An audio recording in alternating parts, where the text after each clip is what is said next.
going on, everybody? Appreciate you guys checking in. We in the building, man. This Sunday night, we appreciate everybody rocking with us. The chat, man, we appreciate you guys rolling up. It's you guys in the Raider War Room. You guys know how it is, man. I'm here. I'm 805 Raider, but I'm with my guys. I got Chris, Protect the Show podcast, as well as the Severe Raider. Man, June 1st cuts. June 1st cuts is happening. We haven't heard a whole lot of movement just yet, but I know that there's rumors of some players potentially getting released. You know, when June cuts goes down, it's either teams will move off of players due to salary cap situations, or players dropped in the draft. That was kind of, I guess, a surprise to some teams. You snag somebody high in that draft in a certain position, and you can move on from some veterans, and again, save some salary cap. So we haven't heard much as it relates to the names, but at the end of the day, we're going to go over our own depth chart. We're going to go over some of the free agents that are still out there. But when we go over the depth chart, we're also going to take a look at what positions are we going to focus on when we start hearing some names get released off of some teams. You know, that's going to be the biggest thing. And so in chat, we're definitely going to chop it up to you guys and get your opinion. But also we're going to talk about our big boy, Tasi. He went from the D-line. We already covered him in a previous live. And, man, now he moves over to a different position. And we're going to kind of chop it up about that and get the chat's opinion as well. So, chat, we appreciate you guys rocking with us. But I got to get to my guys first. Chris, how's the weekend treating you, man? What's going on? I mean, it's good, man. It's all, you know, we're in the war room today. And apparently Severe brought the guns.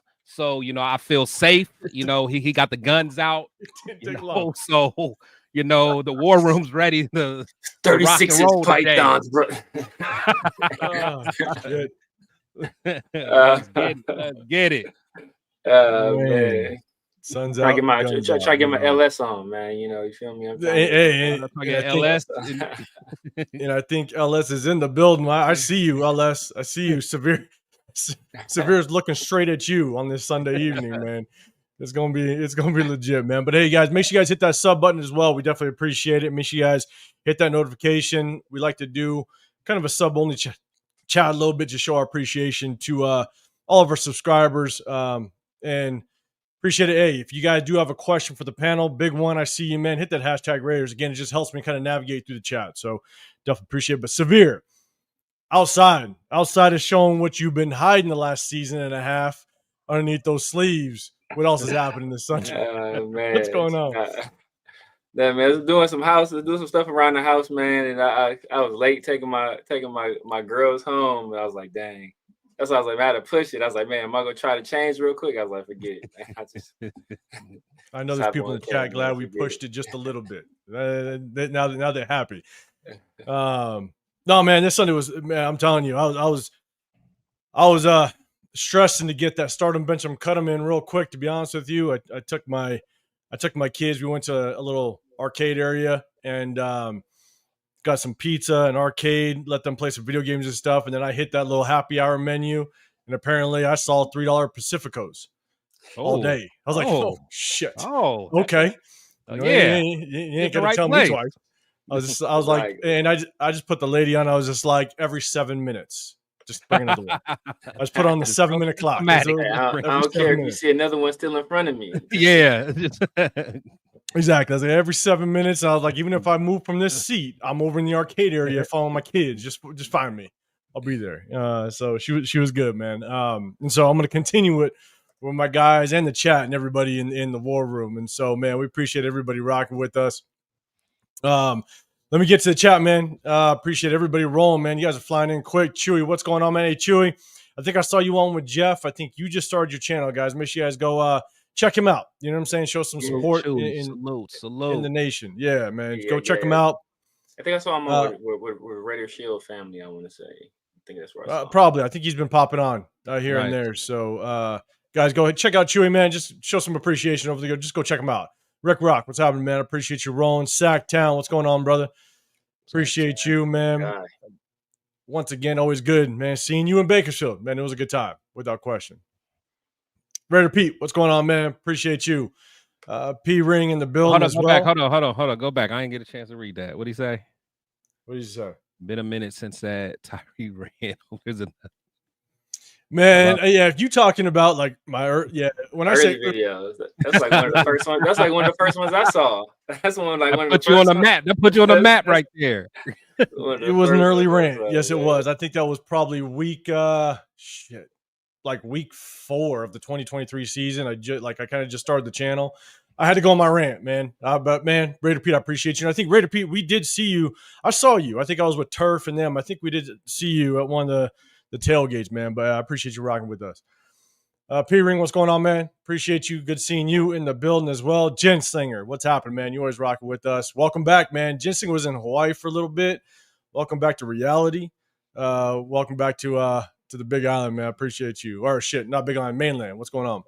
Andrew, what's happening, man? Good seeing you on this Sunday. Appreciate you. Rosetown, what's going on, brother?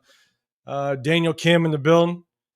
Appreciate you. Where's the flag? What's happening? 808 in the building as well. Appreciate you rolling up. Isaiah, what's going on? Now, in our chat, or at least our lives, I think Severe, you saw him when you and Farrell were on, but man, who is it that we were trying to find a couple weeks ago? My guy, Luis Barrios, Couch GM. Luis. He was in my comment sections. I peeped it. He was still on Spike Tech neck, bro. Still in the comment section on Spike Tech bumper. Ain't look. If we got that kind of effort out of Tyree, this man will be all pro. That's a fact. All pro.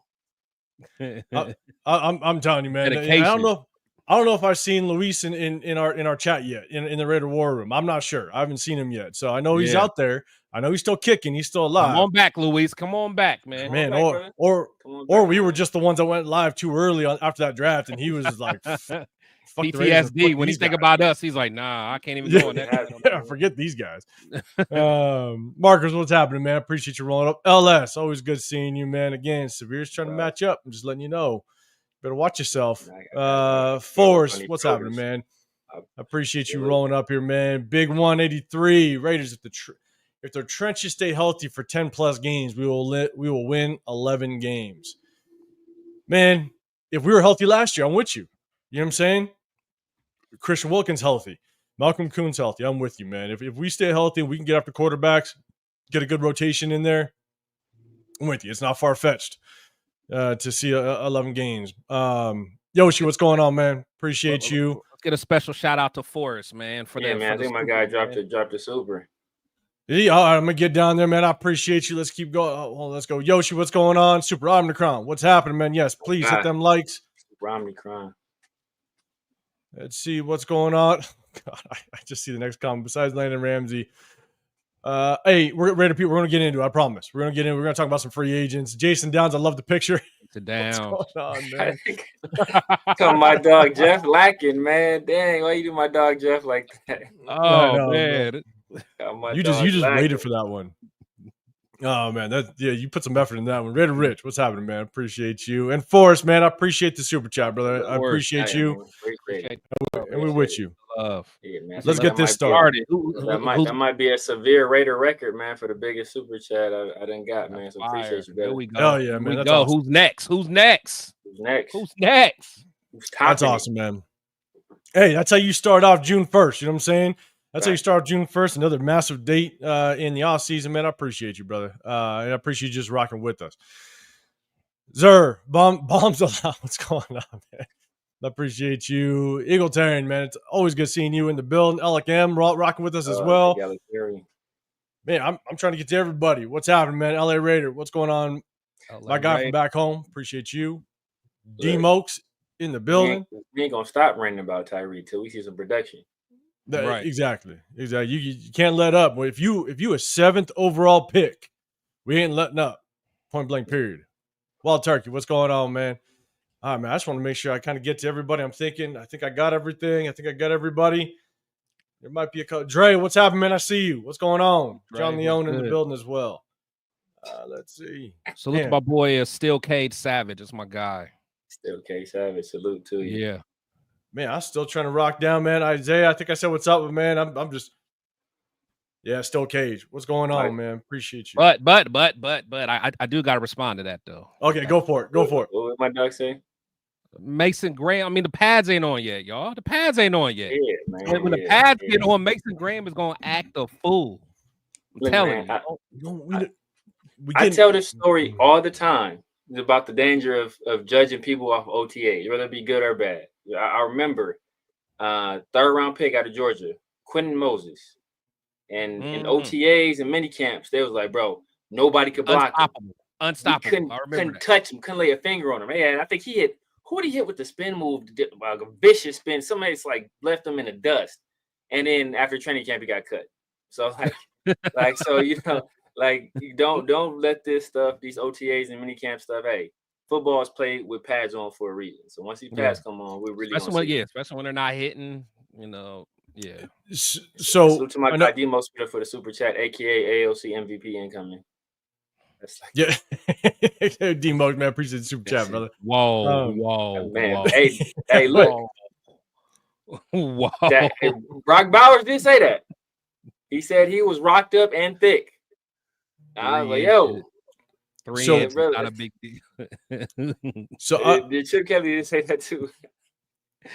So here, I'm gonna kind of go back up to this because I don't know if I completely kind of laid out my opinion. Like I know Chris, we've kind of gone back and forth a little bit, but I don't know if I've completely laid out exactly kind of what I saw. Your blasphemous opinion on Mason Graham. Yeah, it is. My opinion's real, and we're gonna have to get after it again just for a quick second. I'm gonna try to make it a quick second, but I've had concerns with Mason Graham, right? And it's kind of going back and maybe still Cage. I don't know if you've seen the same thing, but we'll kind of chop it up. But yes, he did. It's because he threw up. So he threw up there. Cleveland was throwing out there a little bit that he was like had the flu or he was sick or something. But when you're a first round pick and you're going to throw anything out to kind of throw something out there, and he very well could have been sick. I'm not saying he wasn't. But here's my thing. Going back and watching Mason Graham, I went back and I watched. I want to say it was around 6 full game films on him. Every single defensive snap. It wasn't just his clips. It was from start to finish. Every single defensive snap of that game. And I believe it was around 6 games. And the problem is I'm not going to lie. There was times where he had flashes of just being dominant, right? He blasted through double teams.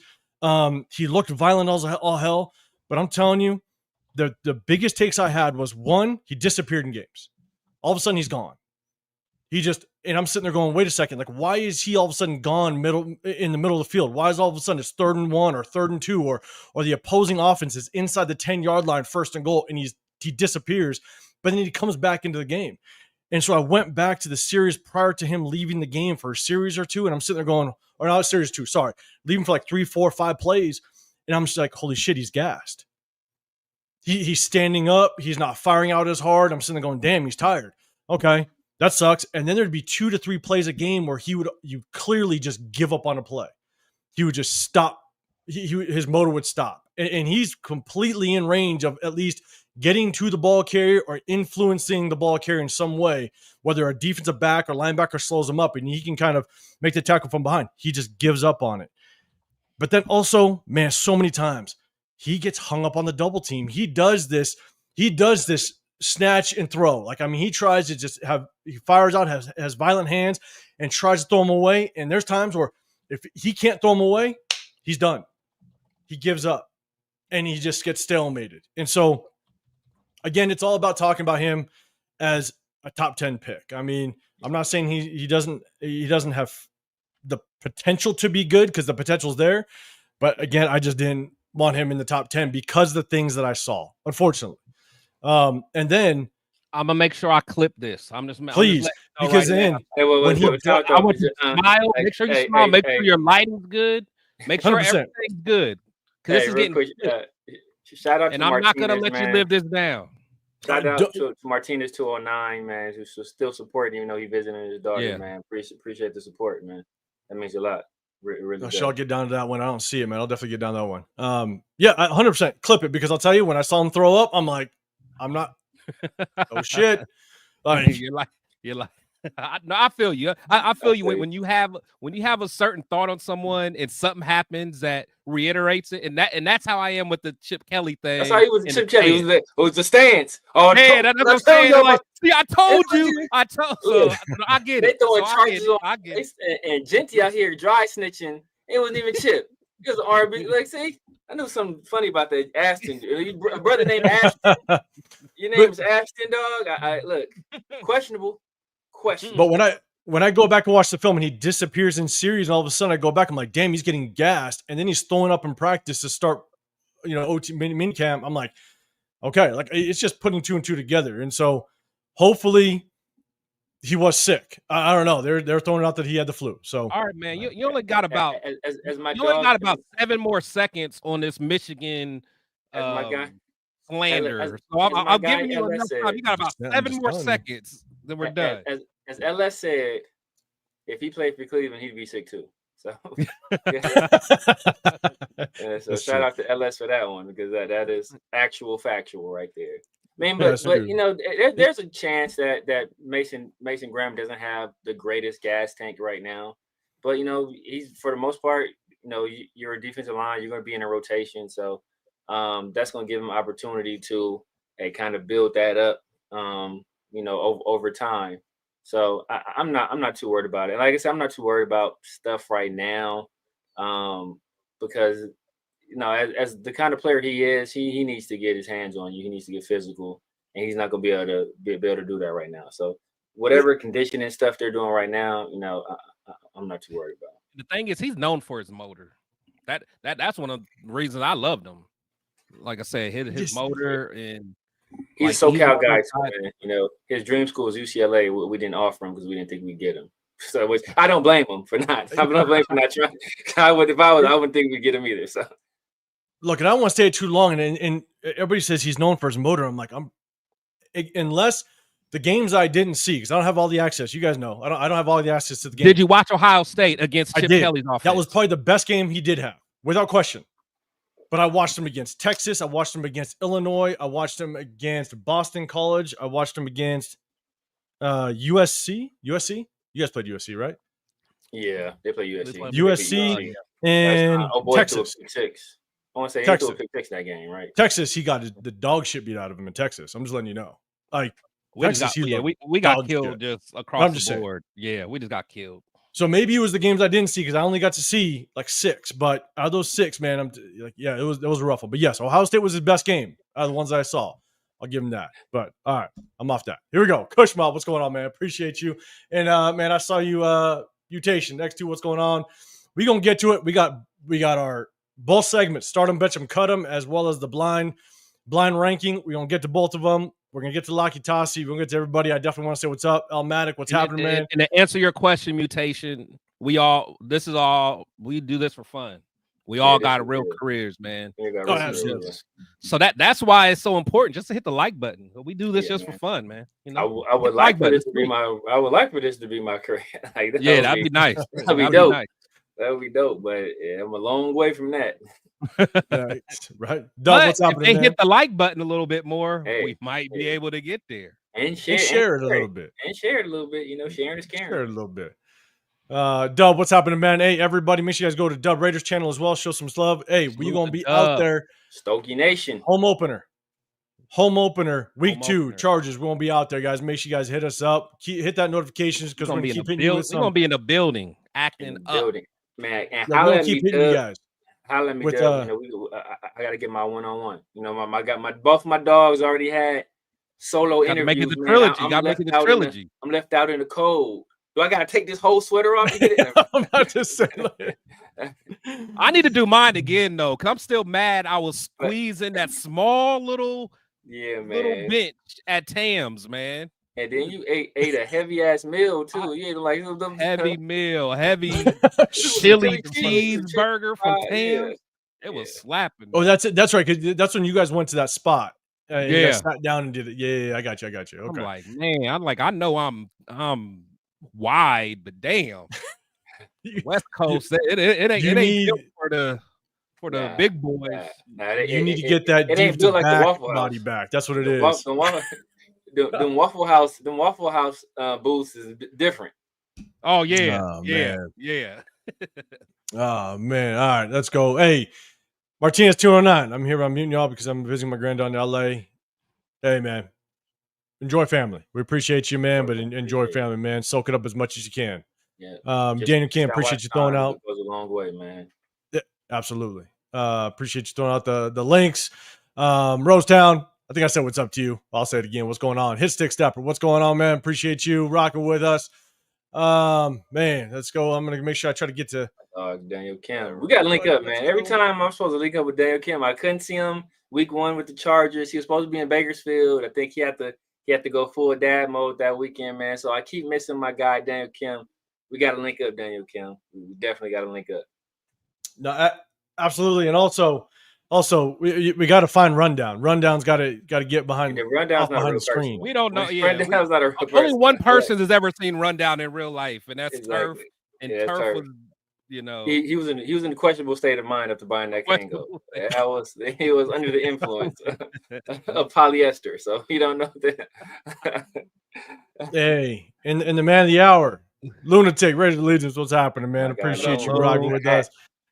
Make sure you guys go show some love to Lunatic, Raider Allegiance, as well as Raider Vision, Vizion. Go hit that website up. Everybody show some appreciation, some love over to Raiders Allegiance, Lunatic, Raider White. What's happening, man? Appreciate you rocking with us. Always good seeing you.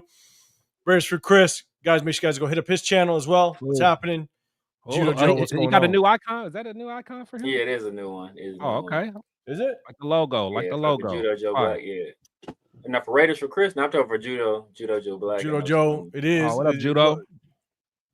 Just a little one up on screen, man. Appreciate it all. Man, hey, again, appreciate everybody, man. Appreciate y'all rocking with us. What's well. Now, I've met 805 like 5 times, and I've never seen him in anything with a black shirt either. So if you show up and my wife or my kids are there, they will tell you my closet has nothing but black in it. I got one dark blue shirt, which I got from my aunt because she's from Hawaii. She sent it to me, and I got one special occasion shirt. And she thought it was black. It looked black online. It looked black online. That is a cold shirt, Chris. You got on, Chris. That's Easy E and who's that? Easy on top. Too? Yeah. Bone Thugs. Oh yeah, that's cold. It's ruthless. 100%. And what's happening, man? You jumping it. You jumping the gun. We ain't getting to it yet. We're gonna get to our first topic, but I'm gonna hold you to this. I just started. I'm gonna hold you to that. Probably gonna be something trash too. Yeah. Tyree Wilson at C. Oh man, shit. All right, we're gonna set up the first segment. We're gonna jump right into it. Let's see. We're gonna talk about this man right here. All right. We got guys. Let us know. We got Lucky Tasi, right? He came in 6'6", 350 pounds. He was going to come in as a defensive lineman. They've now moved him over to the guard position. Here's the tough part: is we obviously need help at guard. We need help at the guard position, and so, but international players, it's really hard for them. Just the percentage of international players that actually make it onto the field. Because you are an extra roster spot. You aren't part of the actual official roster. We get an extra spot for you. And so that's my biggest thing is moving him over to guard. I wonder is this truly strategic? Does he truly have a chance at actually stepping onto the field as a guard? I want to get the chat's opinion. And yes, Elegant, man, he's a massive human being. Without question, he is. But let me know, chat. Are you a fan of this move going from the interior defensive line over to guard? Let me know in the comments. Hit that hashtag Raiders if you can, just so it kind of pops up on screen. But man, Chris, I'll throw it to you first, just because you're a D lineman background. What's your thoughts? I mean, defensive back. My bad. Defensive back. Hey man, it's all good. I didn't even catch that. Till Chris I was ready to say something. I'm like, wait a minute. Oh man, it's all. Hey, I love it. But no, honestly, I don't really like it, man. For one, I think it's a little premature. I think it's for someone that's never played before. that's never played the game of football. I just think the transition from like rugby to football, I think defensive line would be an easier transition. Because someone his size, you want him to be able.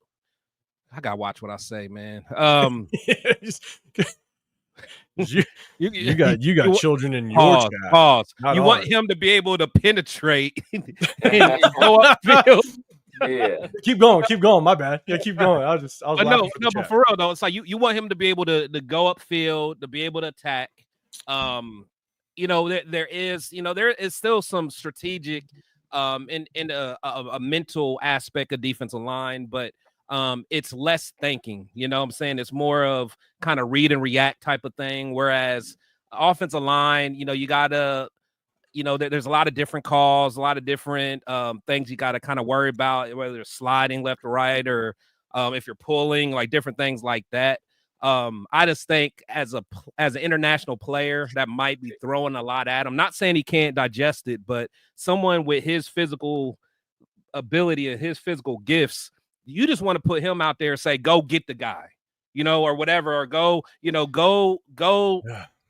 demand a double team, keep the linebackers free. Like, I think he can do that on day one. So LS, that's what I'm saying. That's what I knew. No, but so I think ultimately, I think it's just premature. I think he's athletic enough that could probably play guard eventually, but I was more excited to see him on the line in attacking. Yeah, no, I'm with you. I got kind of a lot to say about it as well, but kind of go back. You kind of got Mike Lopez, man. What's happening? Ricky Caleb Rogers will make the guard spot. Remains to be seen. He's definitely going to battle. You pick him in the third round, you're going to want him to potentially start. Raider White, man, you disappointed they moved him to the offense. LS, I prefer him at D-line personally. His stick stepper bro is a project with the right coaching. Hopefully he develops. Jen Slinger, they moved him to offensive guard to understand how that pile moves. Touch push specialist in fullback. A lot of people, man. I mean, he's a rugby player. Let him run the ball. I rolls down. Coach Mob, you cheating. I'm holding you to that. Even if the names don't pop up, I'm holding you to it. Jason Downey saying, I think Robert Leonard saw him using the bag in drills and felt he could be a better fit on the offense. Kevin Lurkey said, I don't get it. It's odd. So, Chad, I'm going to keep trying to get to the rest of y'all. Let's see. He needs to be a lead blocker for the tush push, or a version of executing it by Daniel Kim and Lunatic. Yes, Seahawks have a successful history of doing this with D tackles to offensive guards. And Alec, I agree. Defensive line would be easier transition. I'll get to the rest of the comments, but Severe Man, before I get to those ones, I kind of give my thoughts. But what's your thoughts on it? Yeah, man. First of all, I hope this was a Robbie Leonard decision and not Pete Carroll Jr. decision. I know that's not his name, but you don't trust him at all, do you? I do not, bro. I do not trust the dude as offensive line coach at all, man. I do not. But and the main reason is that, as you kind of alluded to, and as the chat, like we said, we got one of the smartest chats on YouTube. Like especially for Chip Kelly offense, where he does some very exotic things on the offensive line. Pause if necessary. He does some crazy stuff where he'll, the zone schemes he runs, the pin and pull stuff he runs. Sometimes he'll be running zone on one side and man on the other side. Like, he does a lot of just crazy stuff.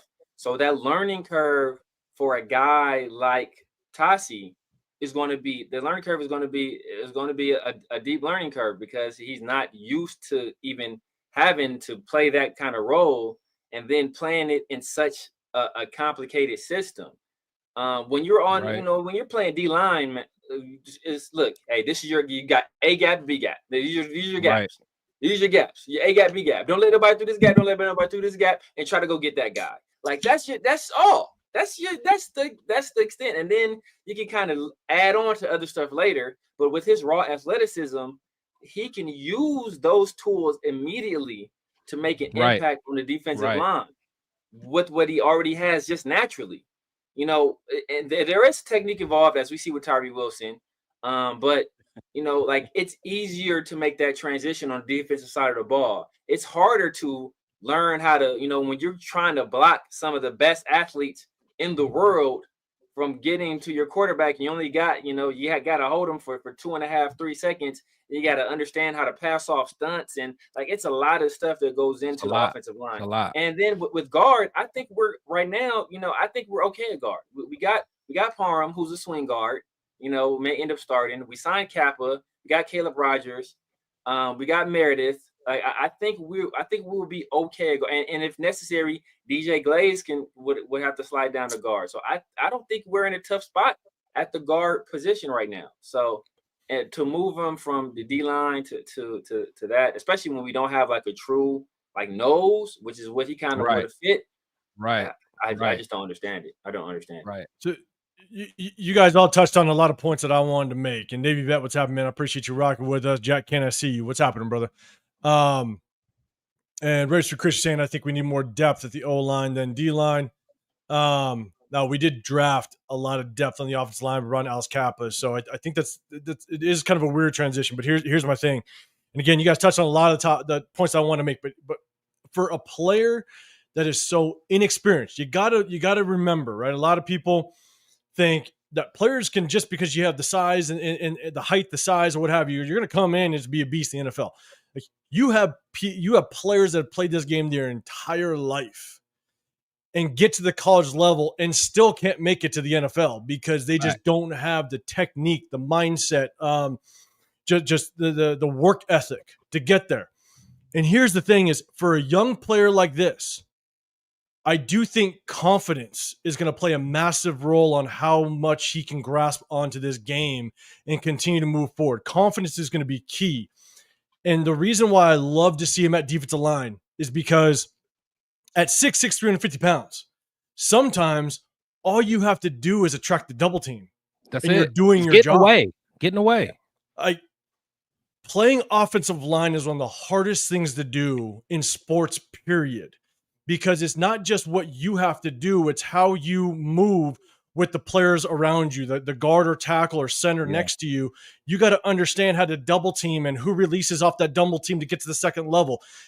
Pulling is not just about how fast you can run or how athletic you are. You have to understand the defensive set. You got to understand, where's that linebacker coming, and here's the thing is, even if you line up, you get to the line of scrimmage, you understand what the run play is, and you pull as a guard, even though you think your block is that linebacker, well, what happens if that linebacker blitzes in a different gap and now your assignment has to change in a matter of a second? If you don't have that experience, or you just don't know that that's going to happen, you're not going to be a good offensive lineman. It's going to take so much more,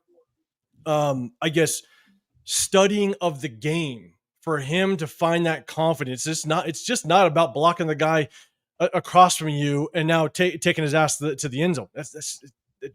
There's so much more behind it when it comes to an offensive lineman. And then at the same time, it's not about just pass blocking, right? It's understanding what type of pass is it? Is it a snap and throw? Is it a 3-step drop? Is it a 5-step drop? Is it a full rollout? Is it a quarter roll? Is it a screenplay?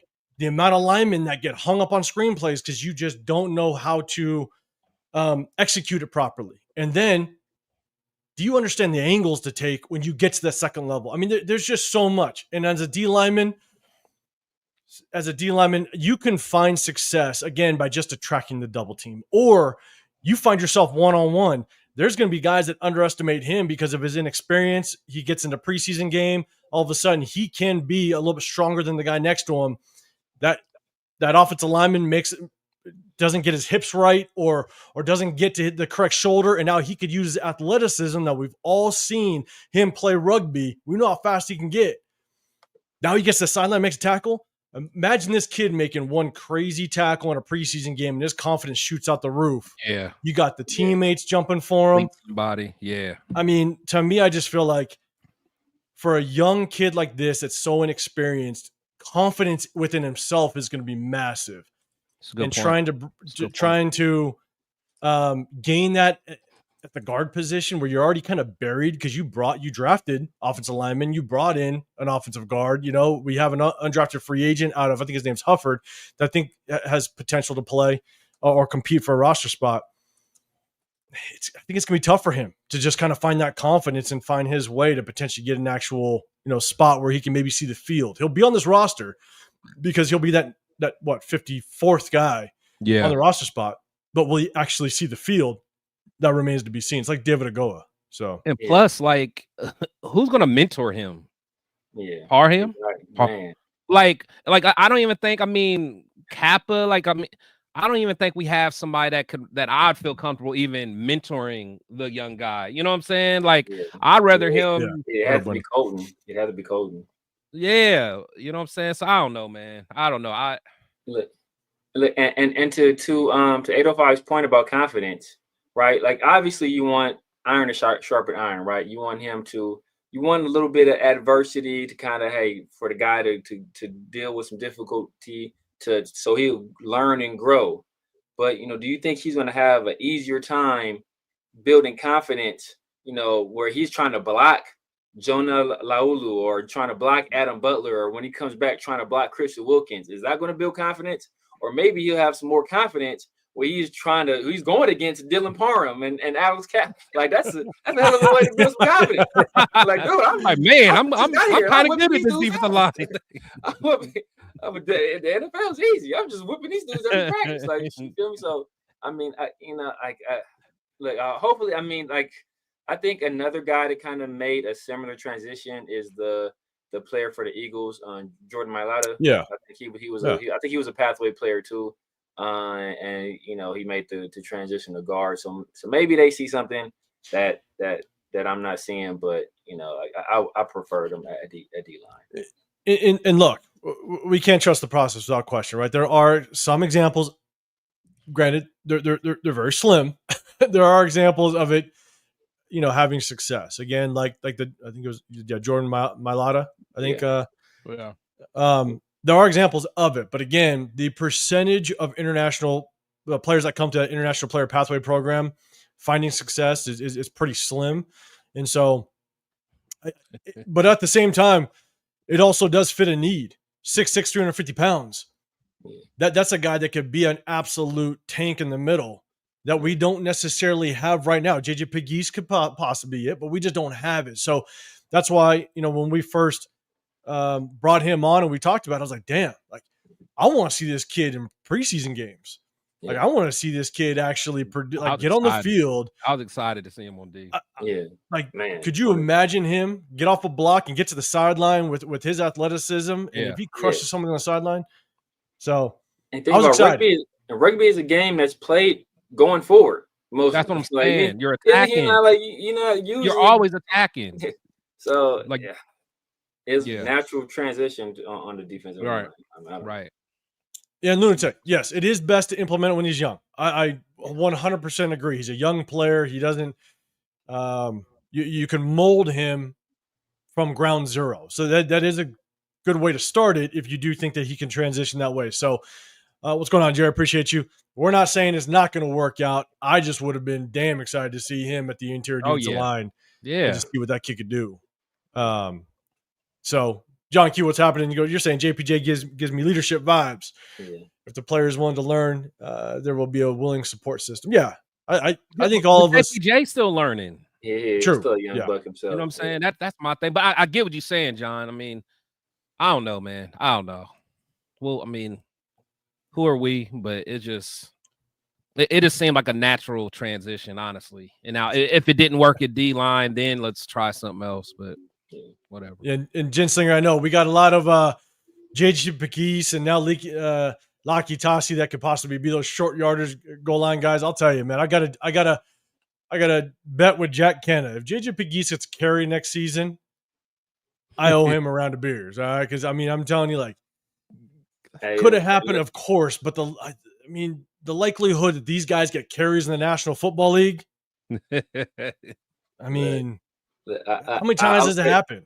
I was watching the interview with Rob Leonard, and they were talking about JJ Pegues, and he was talking about, like, what the most important, the most impressive thing about Pegues was his feet. And I quote you. He said he has feet like a running back. That's what Rob Leonard said. I mean, Jack Kenna's that much closer to a round of beers. I know, man. You might. He's that much closer. Jen Singer, 1 round. Depends on how deep we are in the rounds. It might turn into a couple, but I'm just saying. But look, I mean, that's the hard part is just because you didn't in college does not mean all of a sudden you're just going to naturally get that opportunity in the National Football League. I mean, how many players have done that in the past? I mean, if you could take a linebacker that all of them have probably played running back at the youth level. If they played youth, they could probably run over, or if they played running back in high school, they all could do it. They're all athletes on the field. To think JJ Pegues is just kind of that one guy that's going to be able to do it all of a sudden. Again, I'm not saying it's not going to happen or it can happen. I'm saying the likelihood that they actually try to pull that off, I think is a little slim, in my opinion. That's why I got at least a round of beer on it. I'll make sure it's an early beer, early round, so don't turn into 4 or 5.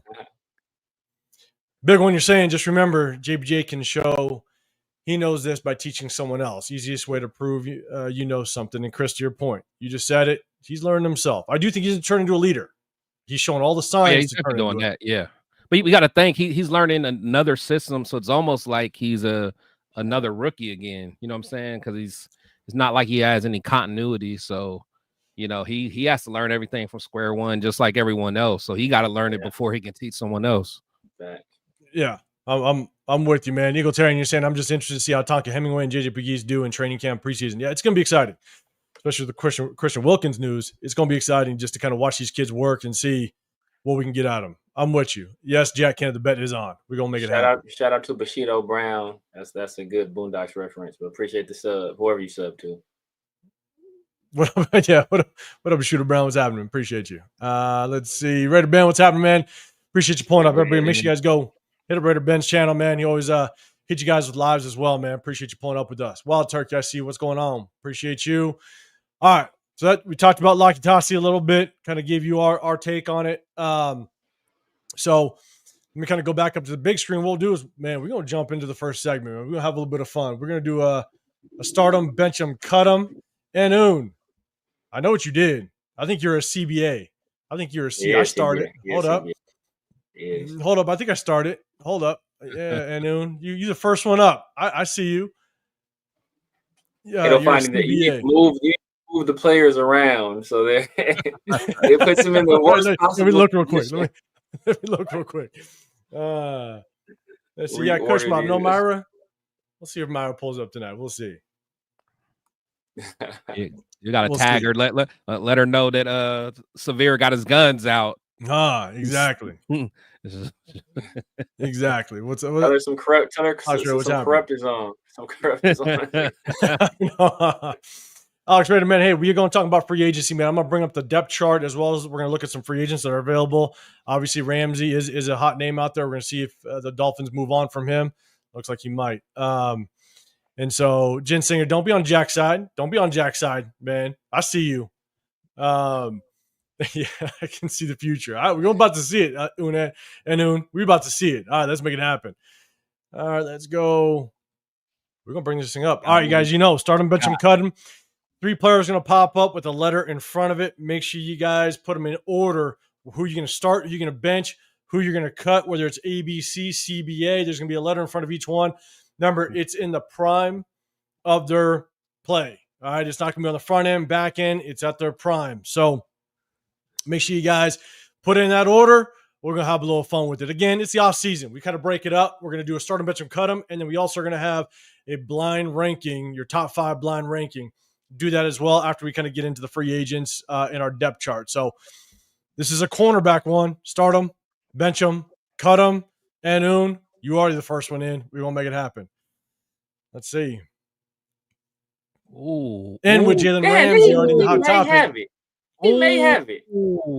Patrick Peterson, Richard Sherman, Jalen Ramsey on their prime. On their prime. Nah, I can't give it. Anoon, you're a cab. All right. Not bad, Anoon. I'll give you that one. Not bad. Not bad. What's happening, Miguel? Appreciate it. Yes, we already talked about it, Miguel. That's the hot topic today. This might be this is hard. This is hard. This is a tough one. This is hard. This is a tough one. Dog, Patrick, man. Here we go. Hold There's on. some Hold on. Kush cold, bro. Mob. Oh, man. BAC. Ooh, he's starting Richard Sherman out of those three. All right. Jason Downs, BCA. Patrick Peterson. All right. Hit Stick Stepper, ABC. Cutting Jalen Ramsey. All right. In his prime. Lunatic. Your BAC. All right. Isaiah, BAC as well. Daniel Kim, BCA. John Q. All right. Richard Sherman. Patrick Peterson, cutting Ramsey. Rams to Patrick. I told him I'm gonna keep getting this chat. You guys keep thinking. Sacktown. Mine gonna be controversial, man. I ain't gonna lie. Mine gonna be Judo controversial. Joe, I have no idea where I'm going with it. Your cabinet. Egalitarian. Mine gonna be controversial. Okay, so you know what's funny is I'll tell you after there was actually Richard Sherman with another player. I kept swapping in and out. I was like, damn, which one should I put? So I'm happy I went with Richard Sherman. Jason, what's going on, man? Appreciate you popping in. ABC. You easy. Patrick Peterson, benching Ramsey.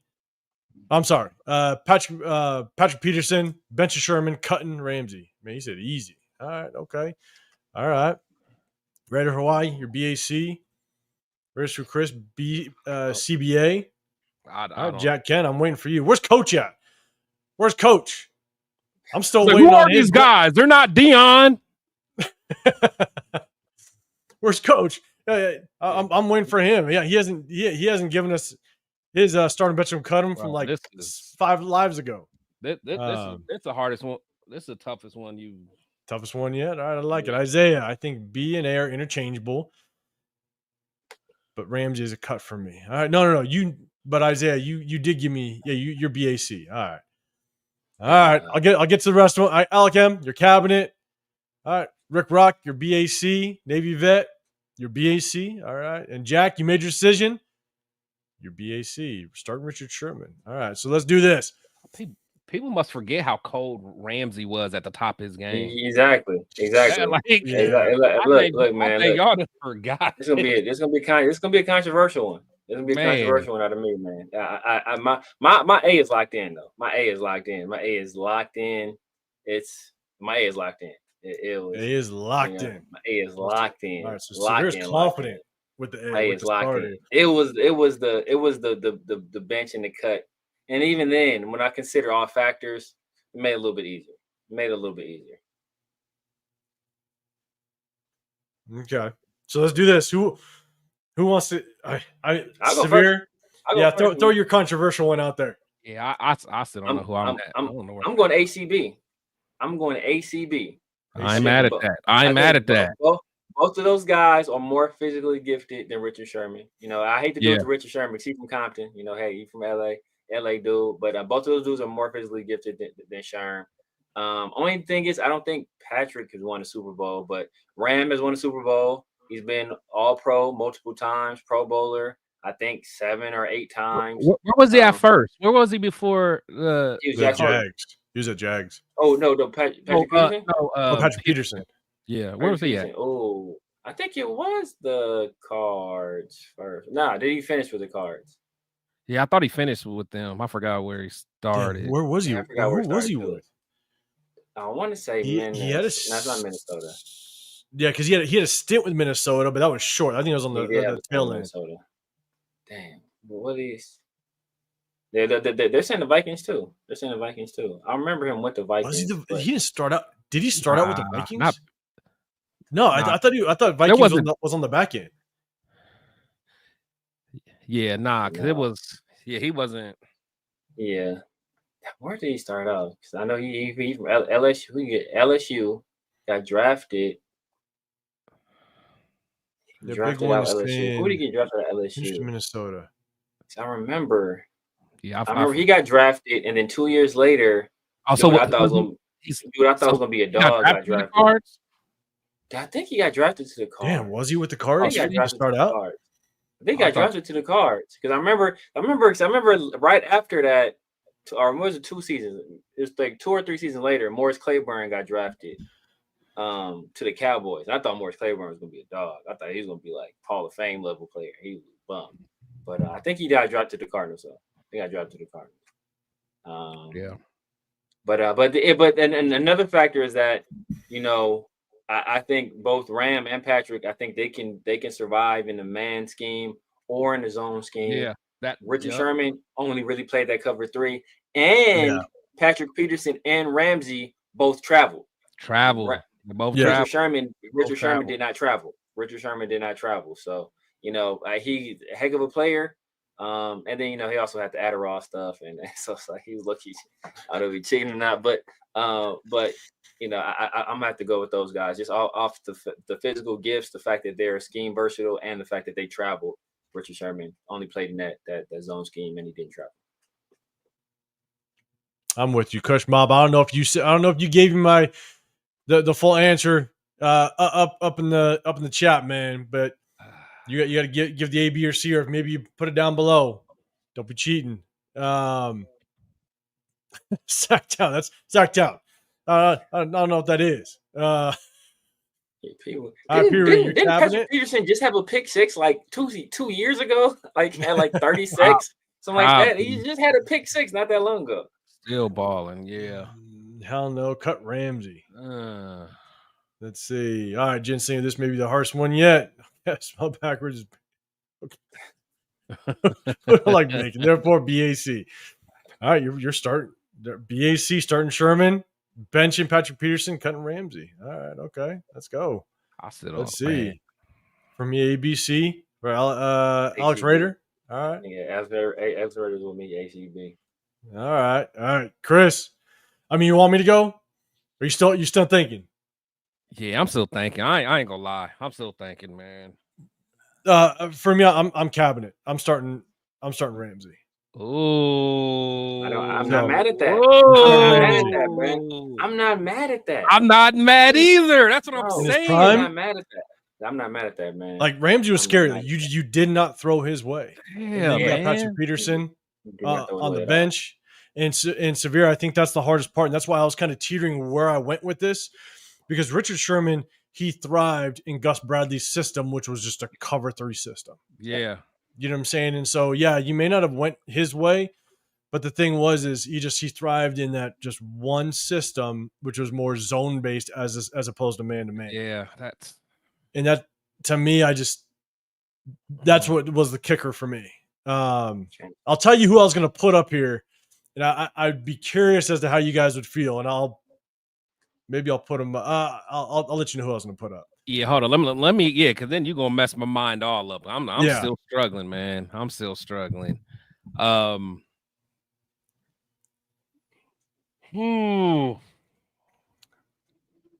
Still through. All right, your CBA. All right, you're benching. You cutting Patrick Peterson. And Pat Bold Peterson. Bold move. I like it though. I like it. You stand on it. Sherman, Jason, you're saying Sherman's one of the best press corners ever and legendary. No, he's a monster. Yeah.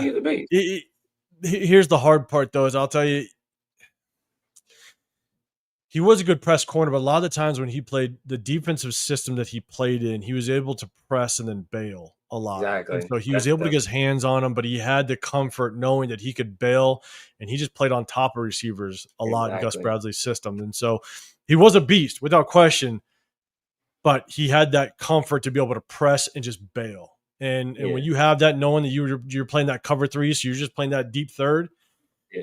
Yeah. And he had that too, man. He was smart. So his speed didn't really, because he wasn't the fastest guy, so his speed didn't really like diminish him as a player, because he can bail, and he's already 6'3", got long arms, so he can play that technique perfectly. And he's like, hey, try to throw this over the top of me. I'm in this guy's hip.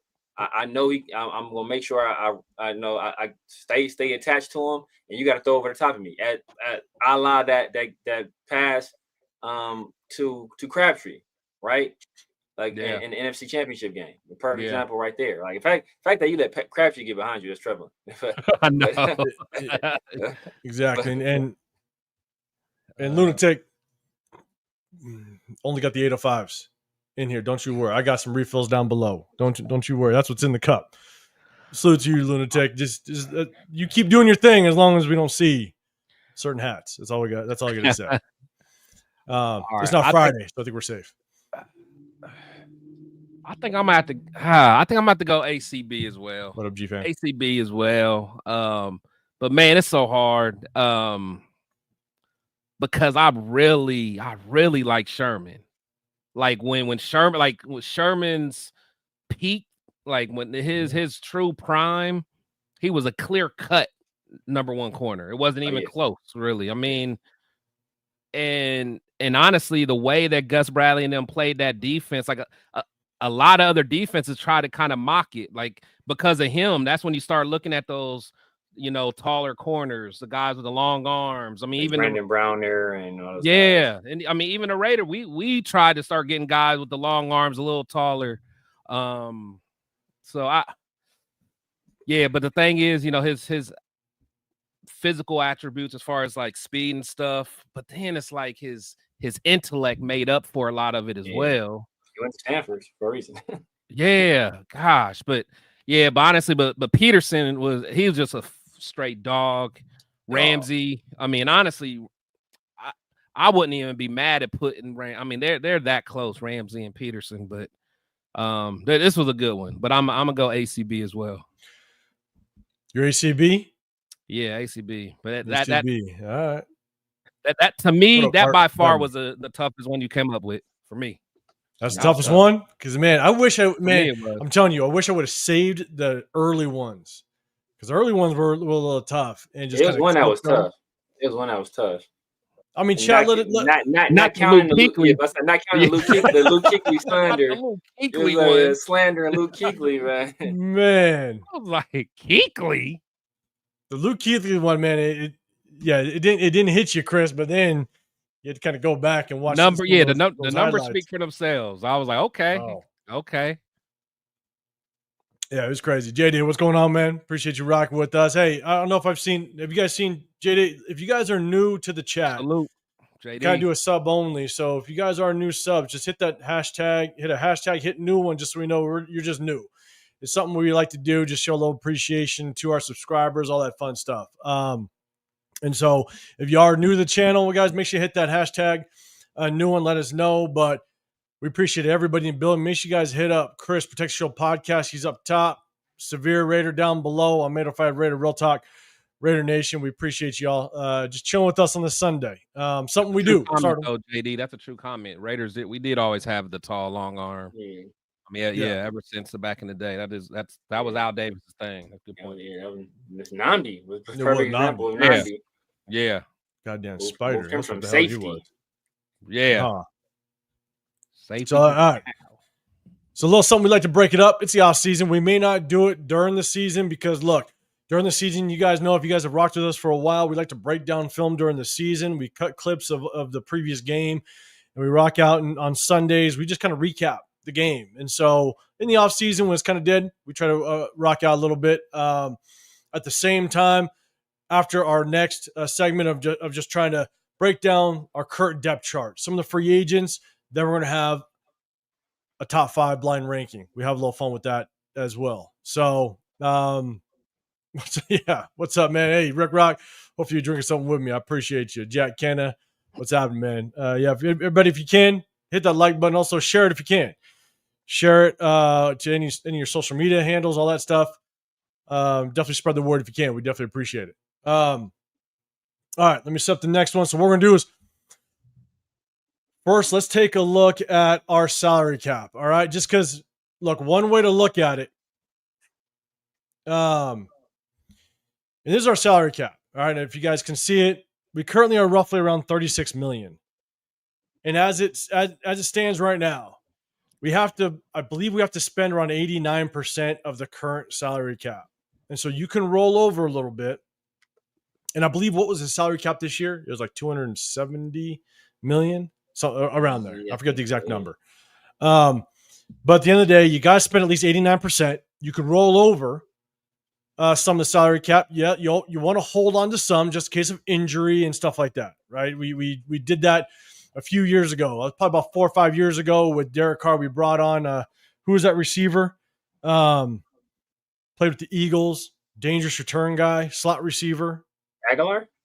No, dangerous return man. with the punt Eagles. return in the playoffs, went for a touchdown. We brought him on late in the season with Derek Carr. Deshaun Jackson. Deshaun Jackson, right? So examples like that to where receivers get hurt, somebody gets hurt. We all knew we got hurt last year. And sometimes you got to bring on some players. And so you definitely want to hang on to some salary cap. But here's the thing. We probably have around $15 million that we're probably going to end up spending at some point. So do we spend it now? And so I kind of want to bring up just the salary cap. We got $36 million so far. I'm going to bring up the depth chart real quick, and we're going to kind of go through every single position group and say, look, is there someone that we might cut? Is this a position group that we want to focus on as we start to hear players get released from teams? So I'm going to kind of go to our depth chart real quick. Sorry. This website likes to pop up a shit ton of ads. So I'll be clicking on ads just so you guys know. Hopefully it's not some crazy ads that pop up. But cause because of Chris's chat. There's a bunch of children in Chris's chat. That's what we know. That's what we know. There we go. Piano Man, what's going on, man? Mike Lopez, man.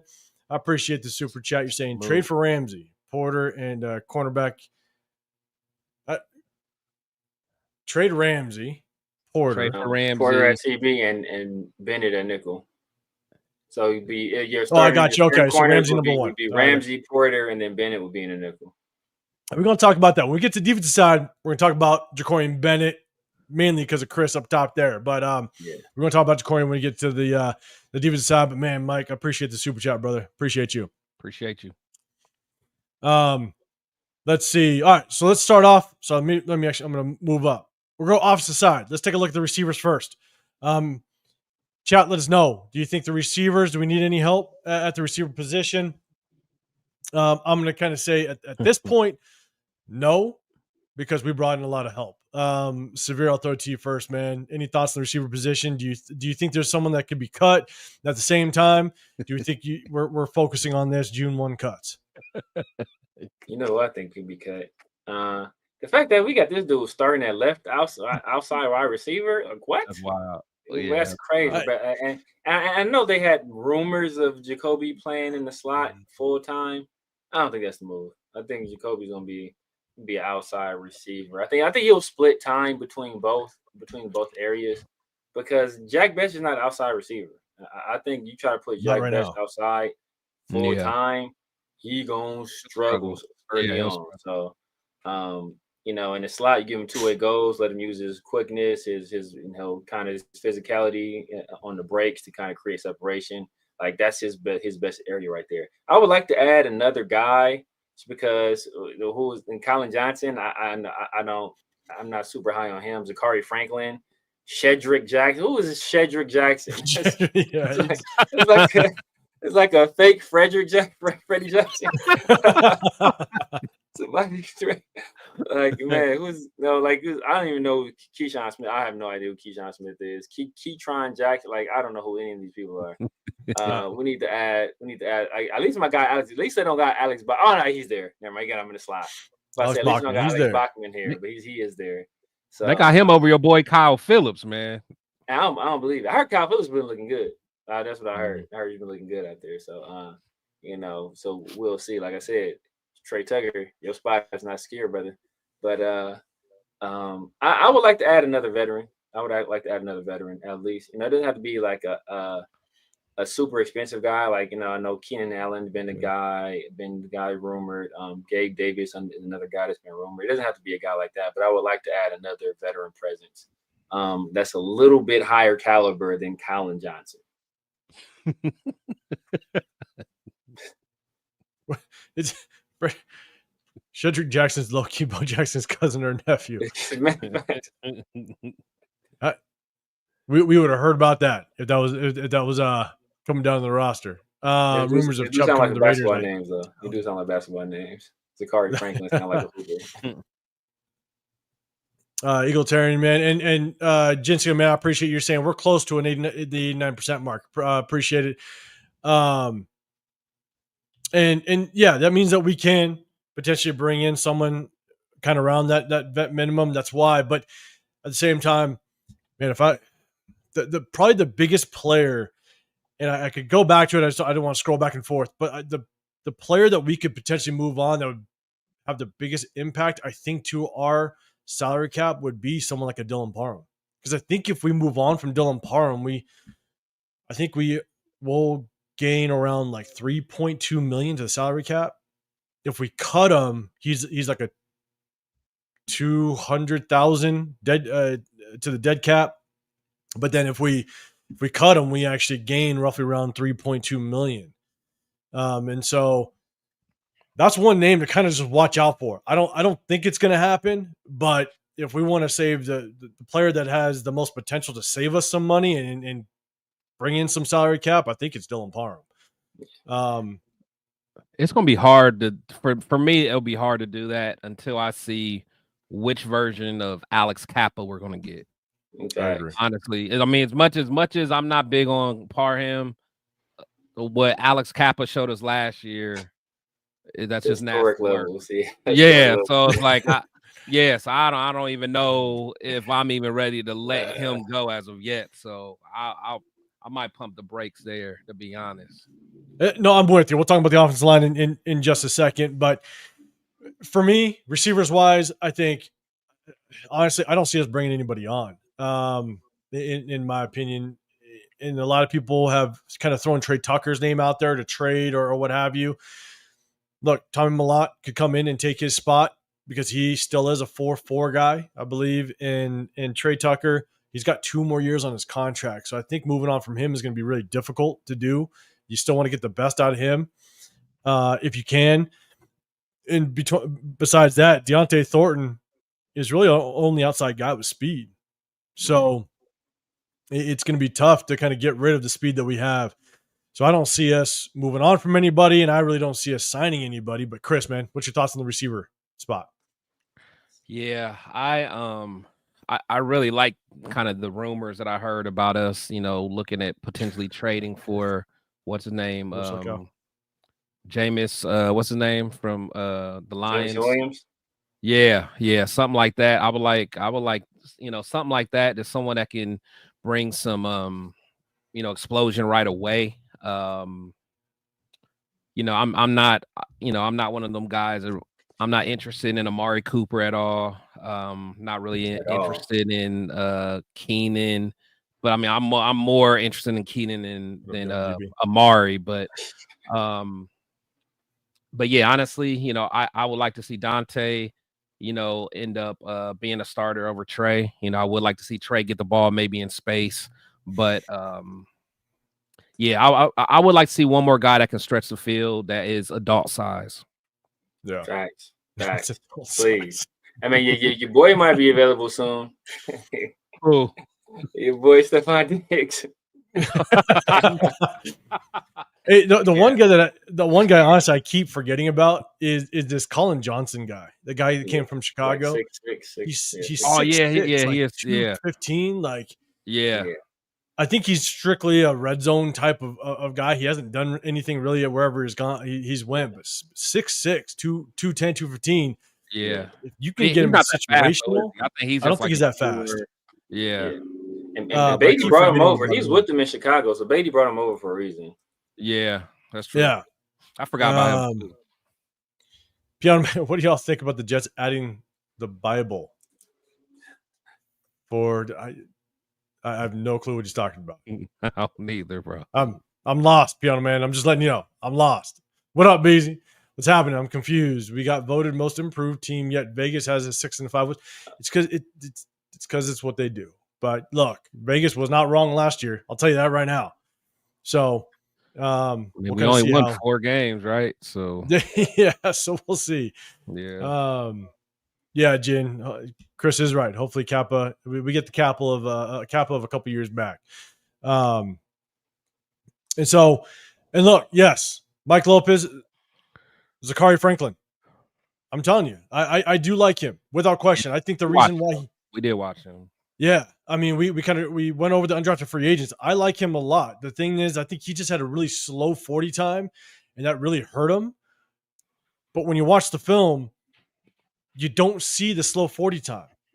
His route running is very good. He still gets separation on a lot of kind of short to intermediate routes. He may not be the guy that's going to completely take the top off the defense, but as a route runner and a hands guy, I think he's got a chance to compete. So I'm with you, Mike Lopez. Don't get me wrong. So let's move over to the offensive line. And Chris, you kind of talked on it. I did say Dylan Parham is one guy that if we want to save some money, I think he's got the biggest price tag to save money. No, for sure. What, Chris, I'll throw it to you first, man. And chat, let us know, what are your thoughts on the offensive line? Do you think we need to bring in more help?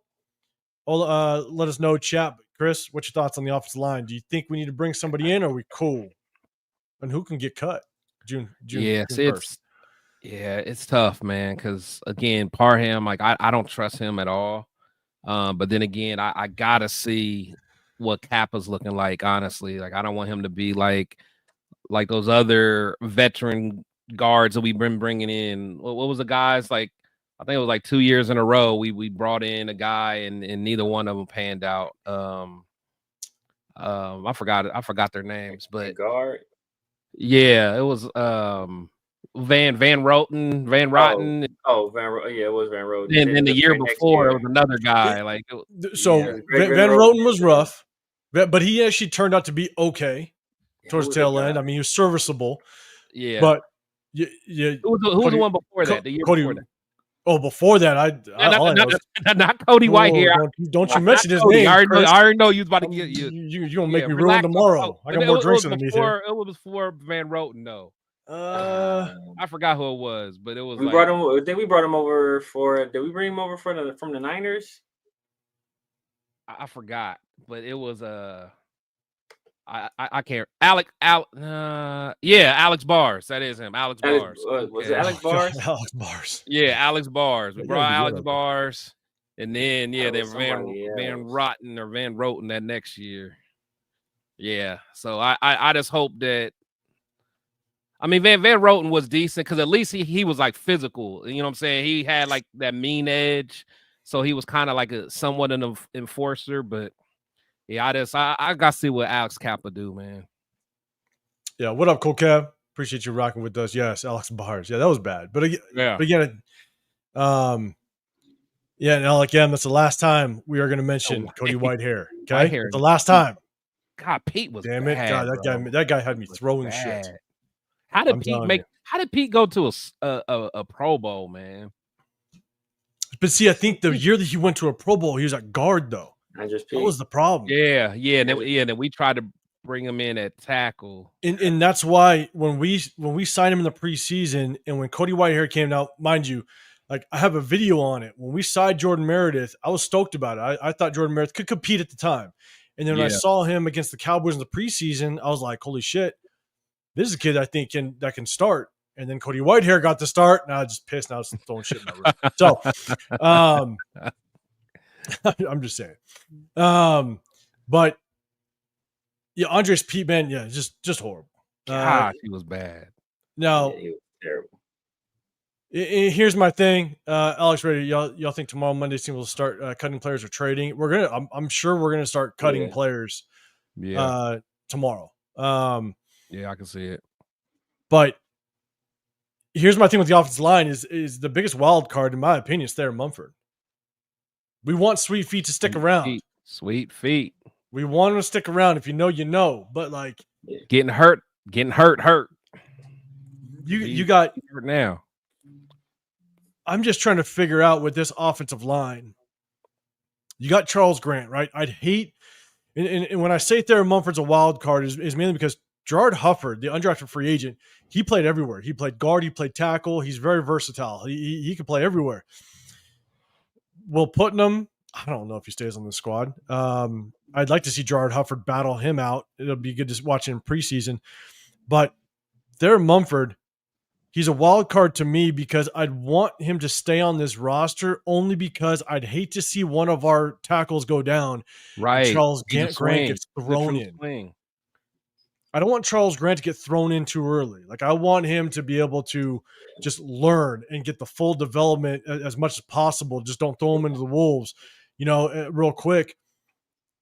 But at the same time, man, I have really not a whole lot of confidence that Thayer Mumford can come in and be a serviceable offensive tackle. So it's like, to me, But he did all right at left tackle, though. He did all right. That 1 year, people keep going back to that 1 year. He did all right. Yeah, like all right, and then he just looked. I mean, unless something was Like, so off last year that Al Bundy scoring 4 touchdowns in Polk. But here's the problem: he was supposed to start last year, and Glaze beat him out. Glaze beat him out, and Glaze wasn't supposed to be ready. Yeah. No, and at the same time, even when Colton Miller couldn't go, Andres Pete got the start. Yeah. And Andres Pete looked like dog shit, and Thayer Mumford wasn't even getting any work. He was getting work at receiver. And I'm just sitting there going like, what Thayer Mumford are we going to get? So he got more snaps than why I agree. He did that left tackle. I agree. Look at this. And so that's my thing is Thayer Mumford to me is the wild card. I think we do need to have another tackle outside of Charles Grant because I'd hate to see him just get thrown in if he's not fully ready and prepared. But anytime you can upgrade in this offensive line room, whether it be Dylan Parham, Alice Kappa, Enun, I think you said he does have guaranteed money at least through this year, so he's not going anywhere. If we move on from him, it's most likely going to be next year. If an offensive tackle becomes available, I'd be down to take a look at it with the way that we are. So again, maybe just as a backup, you throw someone, $3-4 million as a solid backup to kind of bring into this lineman room without question. I'd be taking a look at it. So that's the one spot I'll definitely be looking at. So let me just see. Man, if the Raiders can get an O-line for Genty, and it's a good point. You need to make sure that Genty has all the resources to find success when you draft him at number 6. So you better beef up this offensive line. And if you have one injury, you better have someone that's going to come in and replace him and be able to continue to produce at a decent level.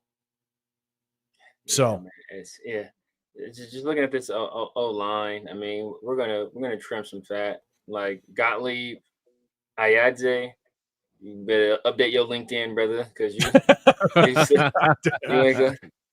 ain't gonna make it to the 4th of July. Hufford, I can see a guy just because of his versatility. I know they got him listed at. That's the kid from Iowa State, right? Mike Lopez. That's the one from Iowa State, right? Hufford. What? Right, Hufford. Yeah. Yeah, yep. That's the kid. That's the kid. So he played all over the place. Will Putnam. I think we had him last year too, didn't we? We did, yeah. So he's been we're not in this program, but he's been around, so that they might like him. But like I said, this is what was he last year? Was he center last year?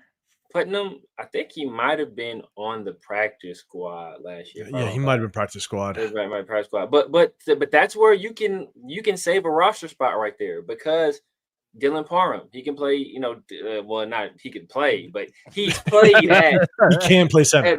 He's played at both guard spots, and he's played at center. To what level is the question? But he's played at all 3 spots, so you can save a roster spot.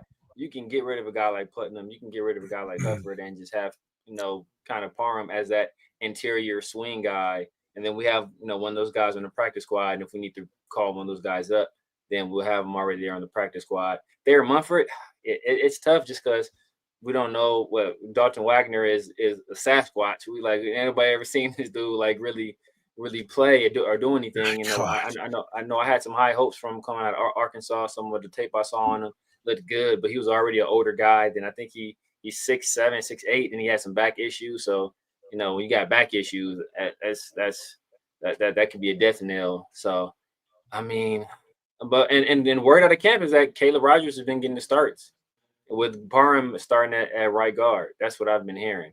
So Caleb Rogers at left guard and Parham Parham at left guard, Rogers at right guard.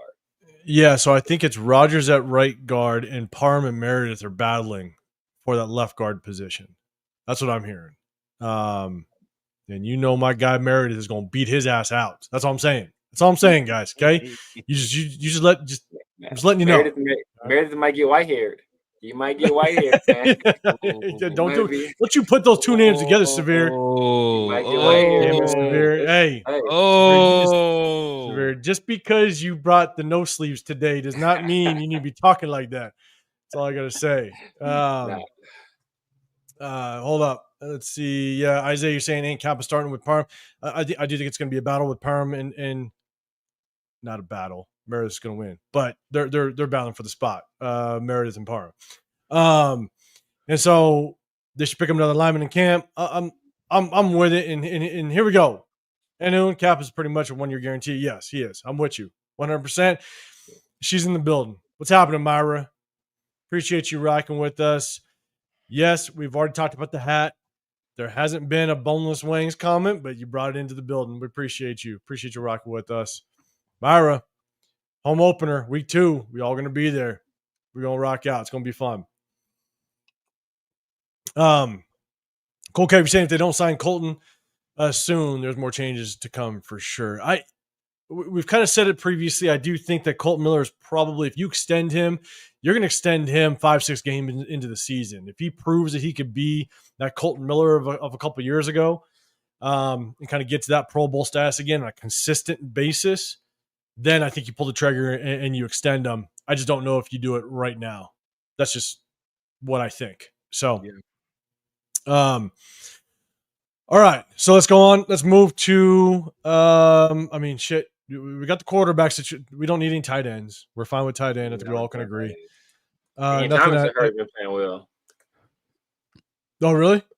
Yeah, I heard Ian Thomas look good out there. That's good shit because honestly, man, when we signed Ian Thomas, we need a tight end too. So yeah, I hope Ian keep doing his thing, man. We need a tight end too out there, man. Wait till we get the corner. Hopefully Carter Runyon or somebody step up. Wait till we get the corner. God damn it, Afakasi. Appreciate you, Ron. Hey, but make sure you guys go hit up Afakasi's channel, man. Go show some support over there. Here's the official Cody Whitehair jersey. God damn. Okay, so Afakasi, I got you and Zamir White. Maybe you now have me with Cody Whitehair. So, yeah, don't make me go off with Cody Whitehair, damn it. Afakasi. Appreciate you, big dog. Guys, make sure you guys go hit up Afakasi's channel as well. Show some support over there, man. I appreciate you. Every time. I don't know if you guys have heard. Somebody asked a question. It was Will Putnam who it was Spillane and Putnam who got into it. I think Max jumped in. Yes. Yeah, last offseason. Oh, okay. Here's the thing about Ian Thomas. What I really like, if he is starting to play well, what I like about Ian Thomas is he could be another goal line threat. And I don't know if Chip Kelly runs this a lot. Severe, you'll probably know more than me. And he won't leave you when you need him. He won't leave the team. Actually, never mind, man. Never mind. Go ahead, man. Go ahead. I don't know if Chip Kelly down the goal lines will run a 3 tight end set, because I think where Ian Thomas can help us is just that third tight end in really short goal line situations where you want to set up to potentially run, but then if you got 3 tight ends out there, I mean, I think Ian Thomas, isn't he like 6'5", 6'6"? Like he's a tall possession type of tight end, and he can also run block. So I don't know if Chip Kelly likes a 3 tight end set at all. Severe, do you know? I don't remember him running much 13 at UCLA, but I know that when he got to Ohio State this past year, I think like he really slowed down like the tempo. They were like one of the slowest tempo teams in the league, or in college in FBS. So he really he's been saying it, and it's something I've been saying. He'll fit his offense to his personnel. So if he feels that he said he's been impressed with Mayer and Thomas. He said he's been impressed with both of them. So if he feels that he has a combination, availability is the best ability. You got to be there. You got to be in the locker room. We ain't gonna talk about availability with a certain quarterback. We're gonna get there. We're gonna get there. Don't worry. We only doing offense today. Somebody's in a glass house right now, and they're throwing. We only doing offense today. Oh no, I'm gonna scroll down. Scroll down. There's something down there. So if he feels he can use those guys, especially with a guy like Brock, where you can line Brock up outside on occasions, and he can win on the outside or on occasions. So you can do a 13 personnel, with those guys, with two, whether they're both on the same side or one on either side, and Brock split. Like, you can do some creative stuff if he feels, and Chip is more than willing to do that. But I don't remember him doing it much at UCLA, and I didn't watch enough of Ohio State to say if he did it or not. All right, so let's do this. I think we're good on quarterback, right? I think the chat, everybody will agree. We're not going to mess with the quarterback position now. QB2. A lot of people can say that Aiden O'Connell could be on the chopping block. I think it would be crazy for them to do it just because I think he's a viable backup. But yeah, I think so. I think it'd be crazy work to move off on him, especially when you have him at such a discount with that rookie deal. So I don't know if we want to spend the next hour and a half because I'm sure the chat will go crazy if we start bringing up Aiden O'Connell. But crazy. I think we can kind of move on. I don't think anything's going to move. Chat. I guess I'll throw it to the chat. Chat, let me know if you think Aiden O'Connell's going to get at this point, not even maybe traded. Let me know if you think he's going to get traded or cut. He's not going to get cut, but maybe traded. Chat, let me know. But we ain't going to get too riled up about it. Mike Lopez, all right. AC, Aiden O'Connell 12. I'm guessing you're a fan. That's what I'm guessing. So, running back. Okay. I posted a video on this. And some people decided to absolutely try to rip me apart because I said there's a chance that Ashton Jeanty might not be that 4th and 1, 3rd and 2 type of goal line back. Like, he may not be. I'm not saying he's not going to be, but at 5'8", 200 pounds, better. Yes, he better. I'm with you. You pick him at number 6, he better do everything, right? Exactly. But reality is, my thing is, I'd be perfectly fine if we found if a running back became available that we get on a cheap deal that's a short yardage type of back, right? Look at our running backs. Raheem Mostert, not a short yardage back. Sincere McCormick, probably going to get hurt on the second carry. Zamir White. If the only thing Zamir White could possibly do, AR, I know you in here, Zamir White, I'm just saying the name a couple times. If he has any chance at proving anything, then maybe he can be a short yardage back 2-3 times a game. Like, I'm not saying he can. I'm just saying if he finds himself at any point a benefit to this roster, then that's where he can possibly find himself a spot. Again, not saying he can. Dylan Labe, who knows what's going to happen to him. And then Chris Collier. So we really don't have, if Jeanty can't do it, a true short yardage back on 4th and 1, 3rd and 2, 3rd and 1 type of situation. So if someone does become available, I'd be willing to pull the trigger on a big running back that could be those short yardage type of guys. So if we see cuts going down, I'd be okay with looking at one. No, that's not. I don't think he is. I don't think he is. I think he's a smaller guy.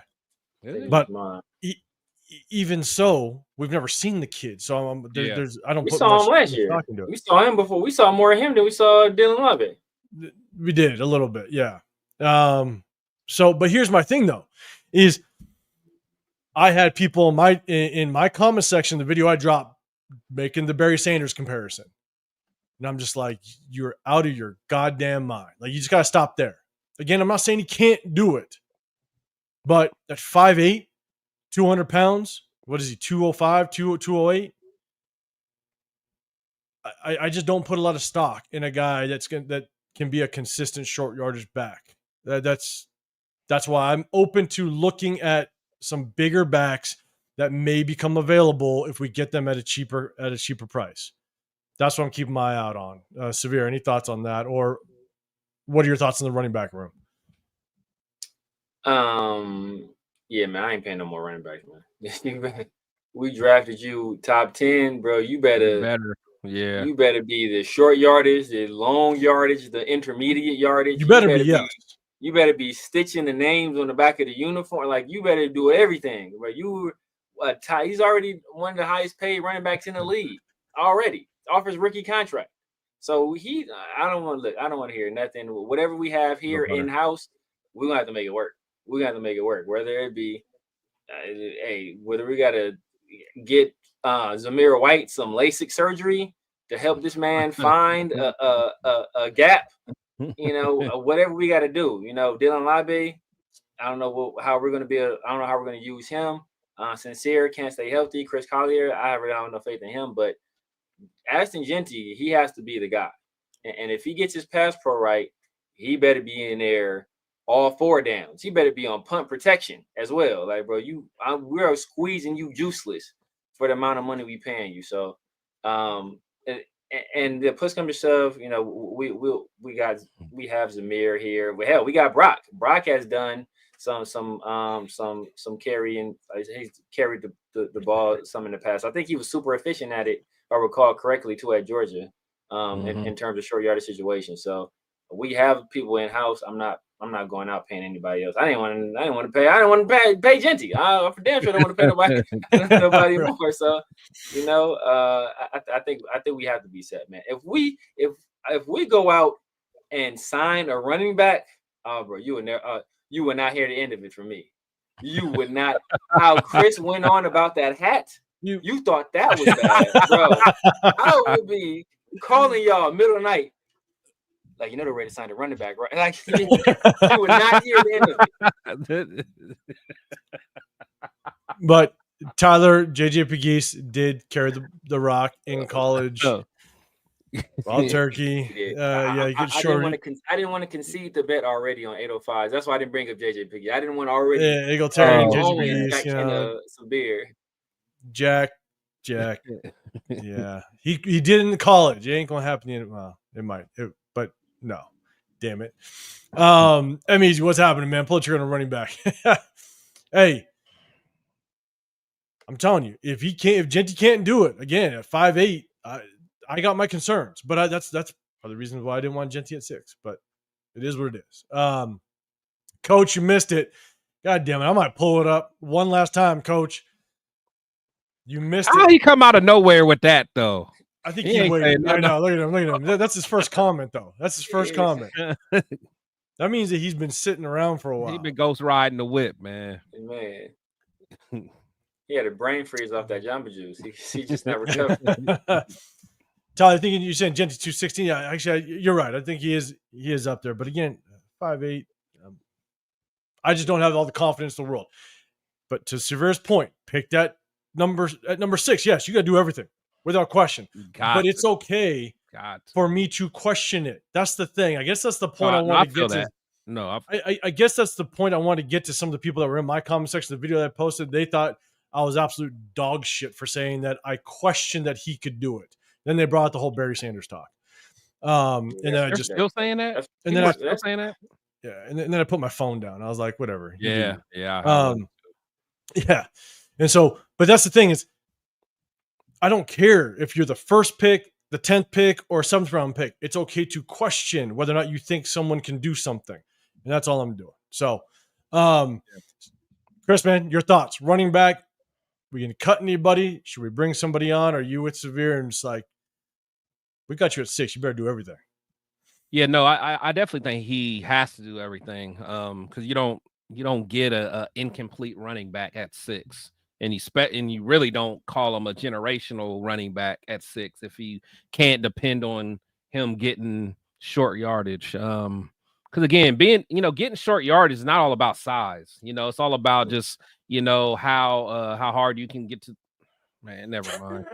That's why. Where's Coach at? Where's Coach at? Just say it. Just say it. Never mind. Man, he knew. Anyway, he knew it was happening. No. Anyway, man. You think about it in short yardage. If you're playing the G spot, it's all about the angles. If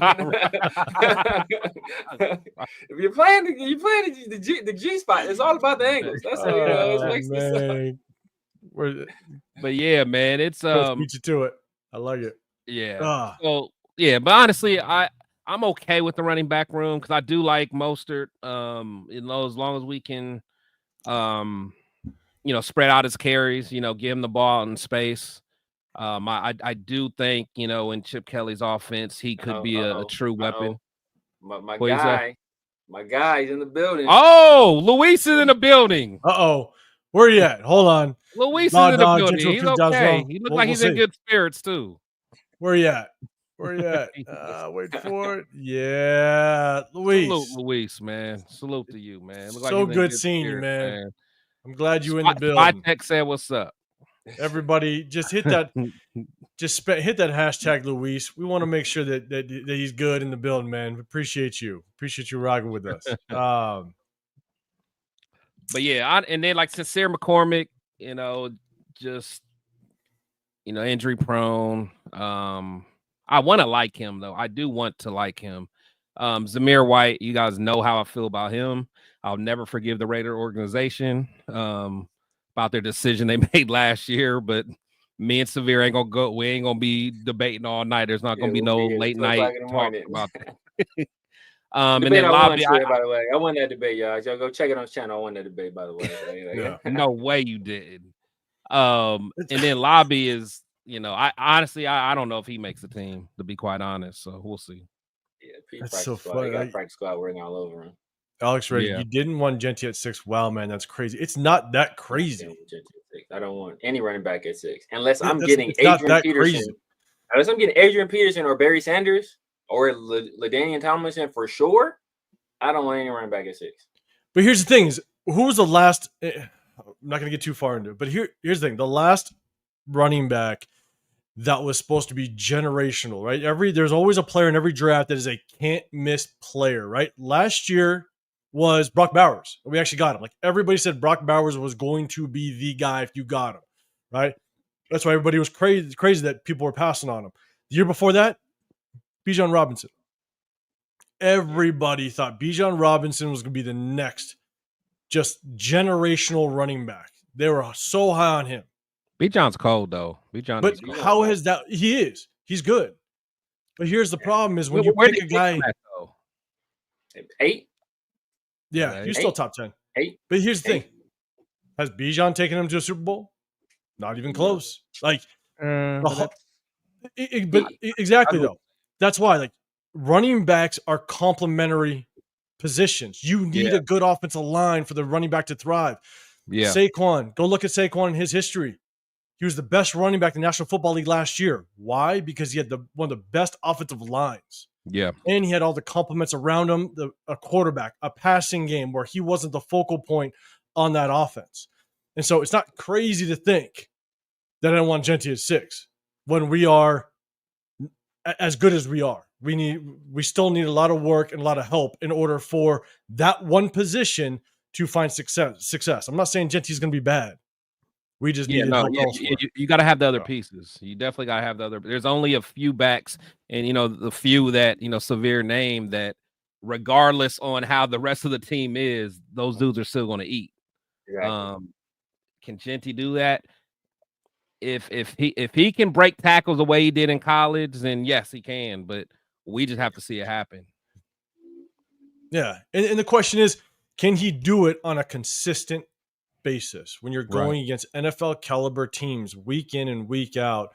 Are you going to be able to do it on a consistent basis? Because he didn't see that in the Mountain West. He saw spots of it, right? Oregon, he goes in against Penn State.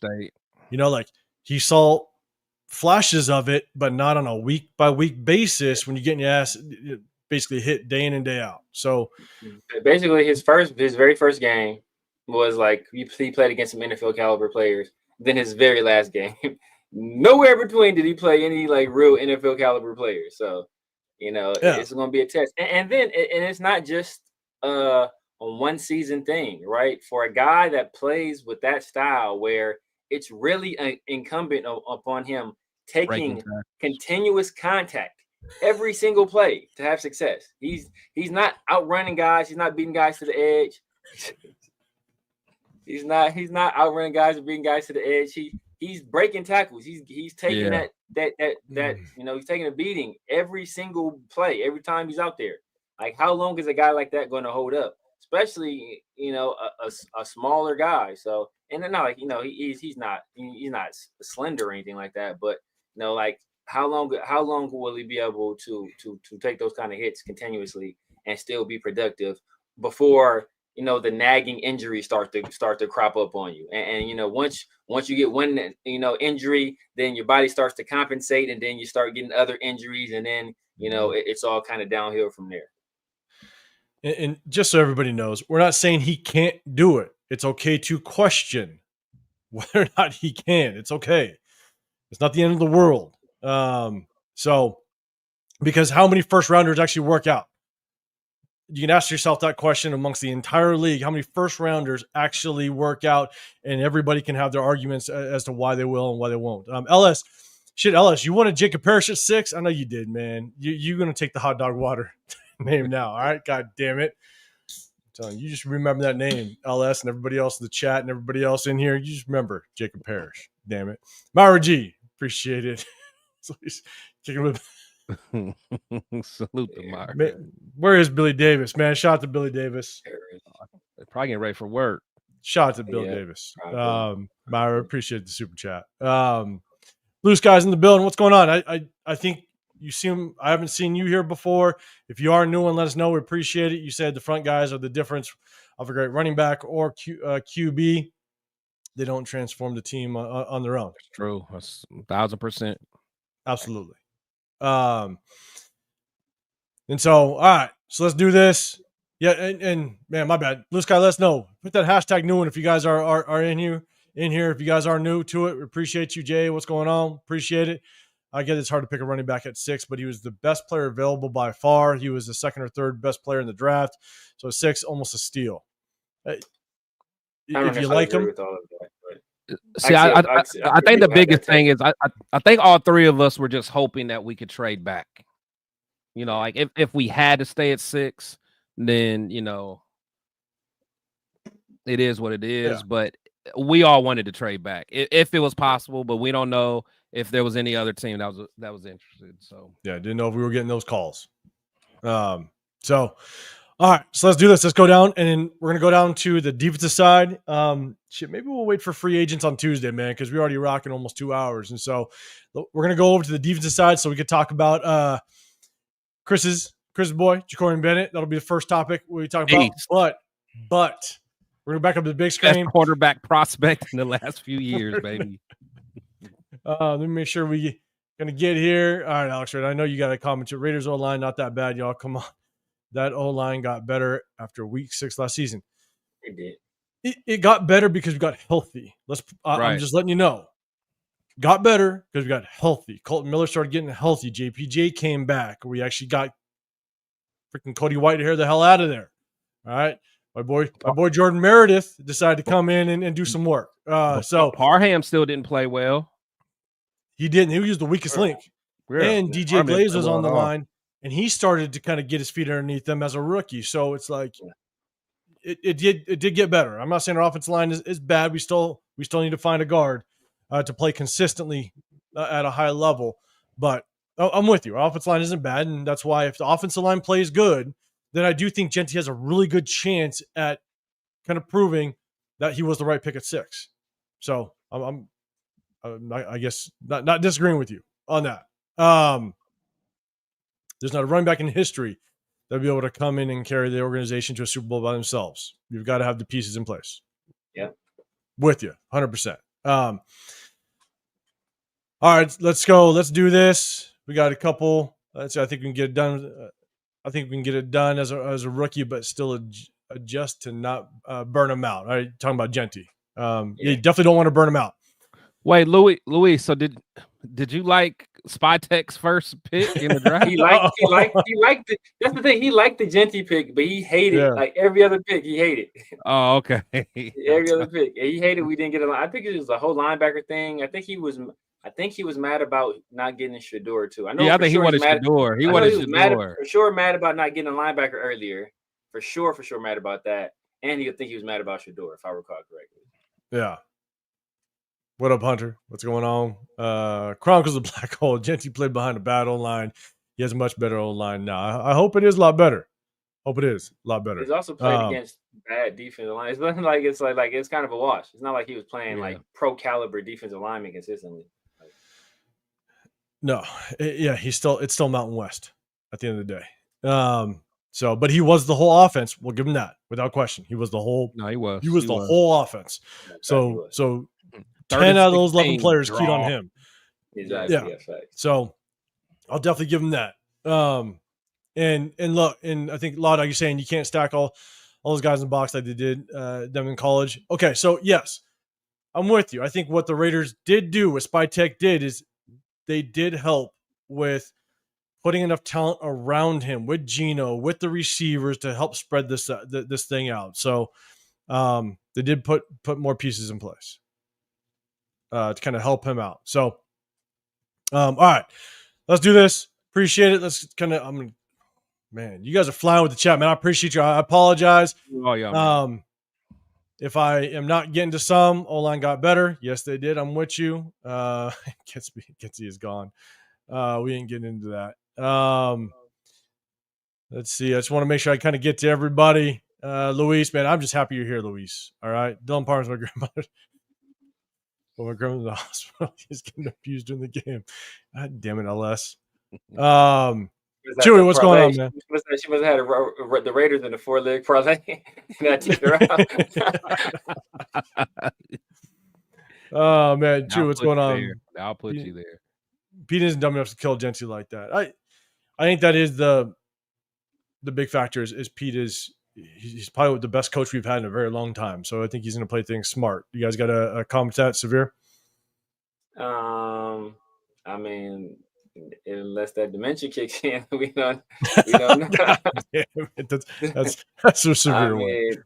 You know, they're going to do Pete here for 3 years, 4 years tops. Pete ain't thinking about nothing past 4 years, bro. So Pete don't give a damn how long Genty plays. He don't care if he makes it to the 5th-year option. He's like, bro, I'm trying to win now. I'm gonna be going by then. I'm out.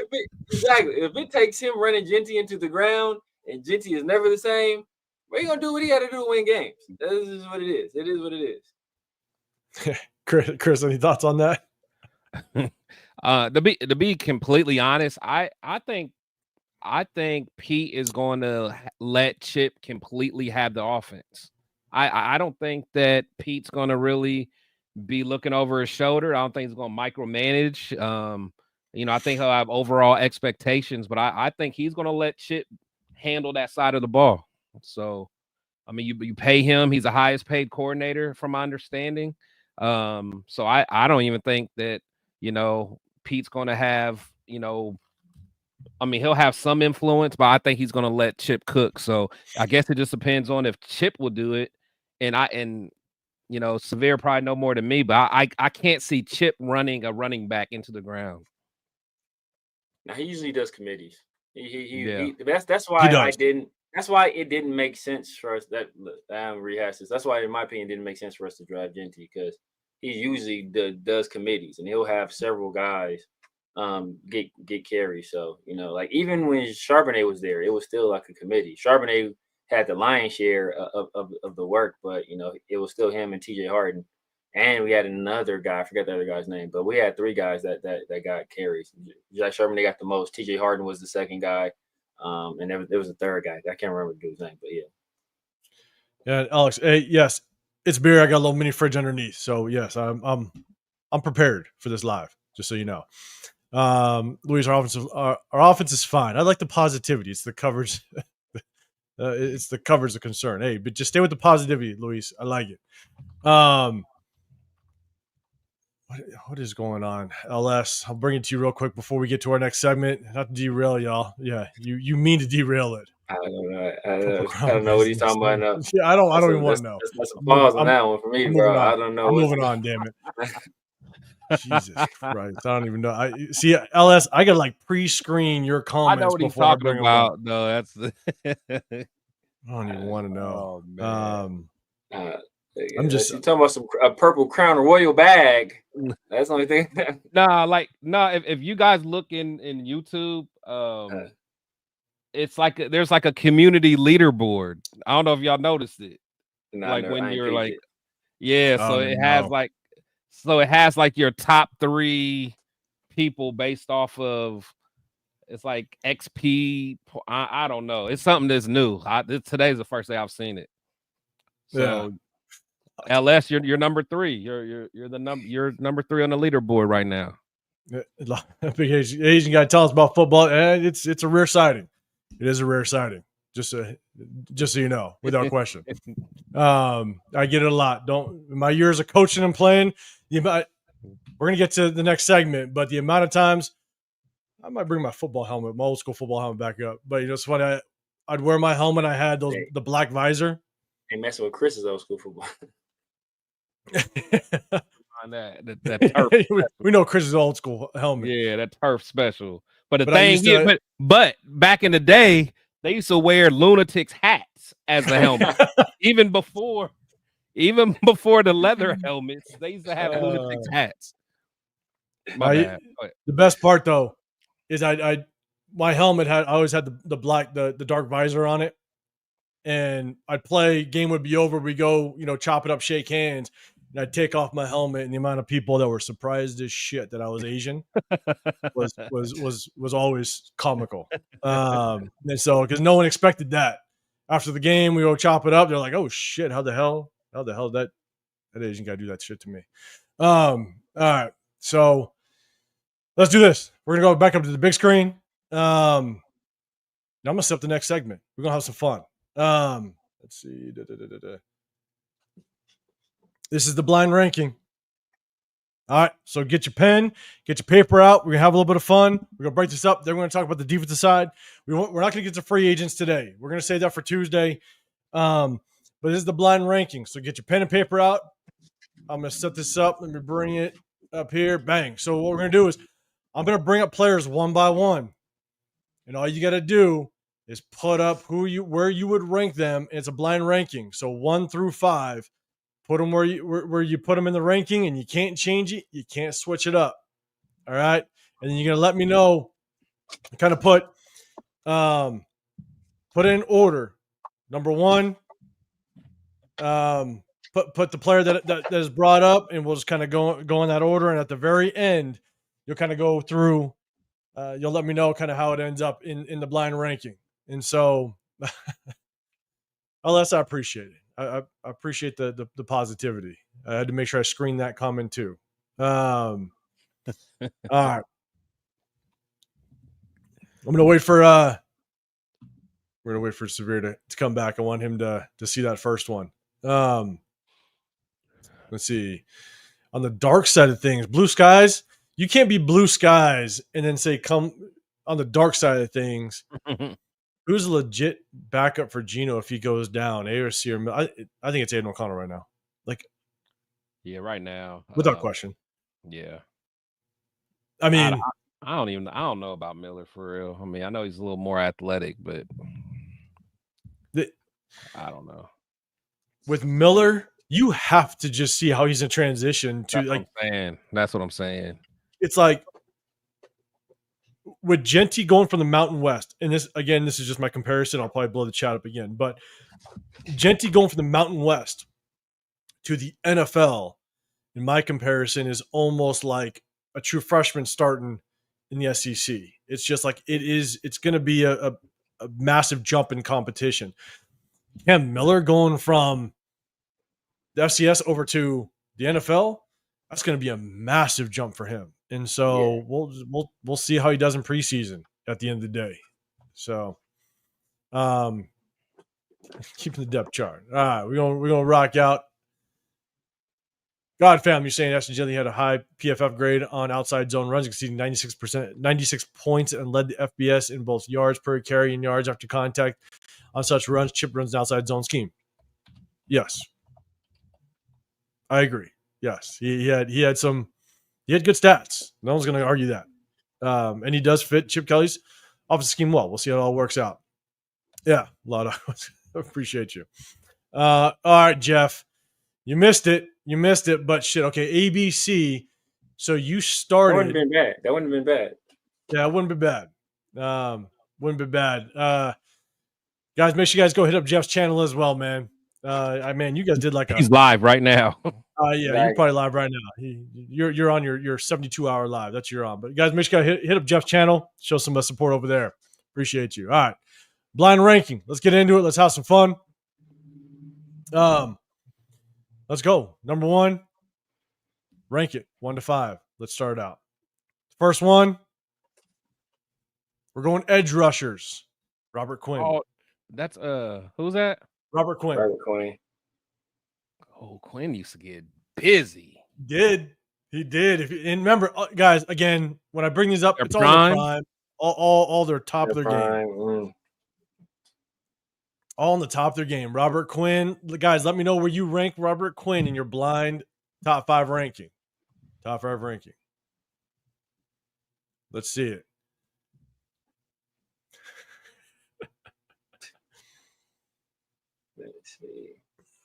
Let's see. Hold on. Let me see. Where we at? All right. So Ellis is putting him at 4.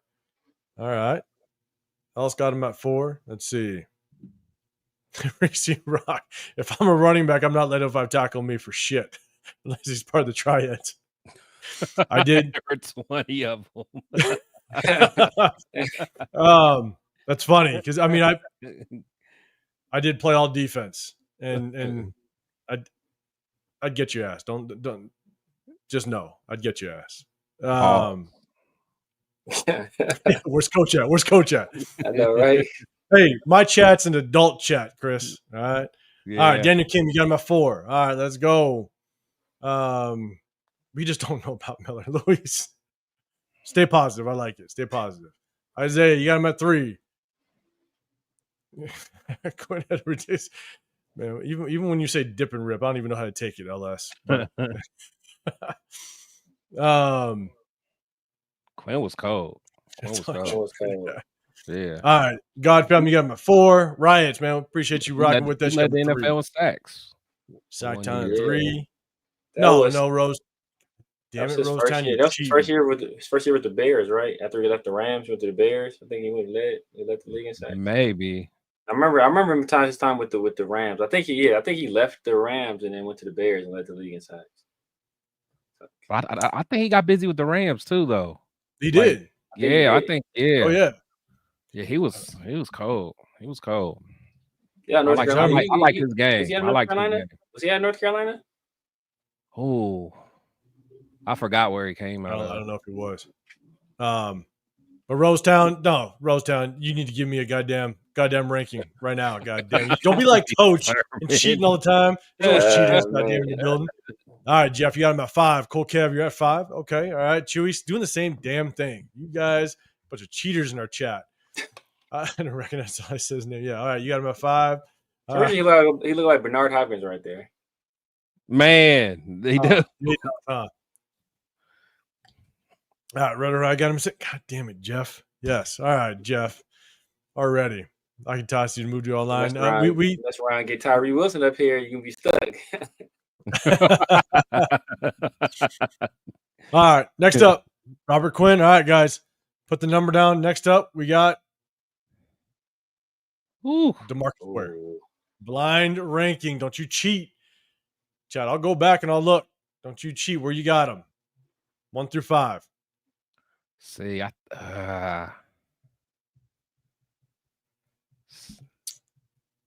think 805 on some BS is on this list. I think he on some BS on this list. Just don't know. God fam, you got him at 3. Blue Sky's got him at 4. Riots has him at 2. Not bad. All right, DeMarcus Ware. Daniel Kim got him at 3. Jack Ken's got it 3. Hope I ain't back myself in a corner. Look at Jeff. Look at Jeff. Jeff.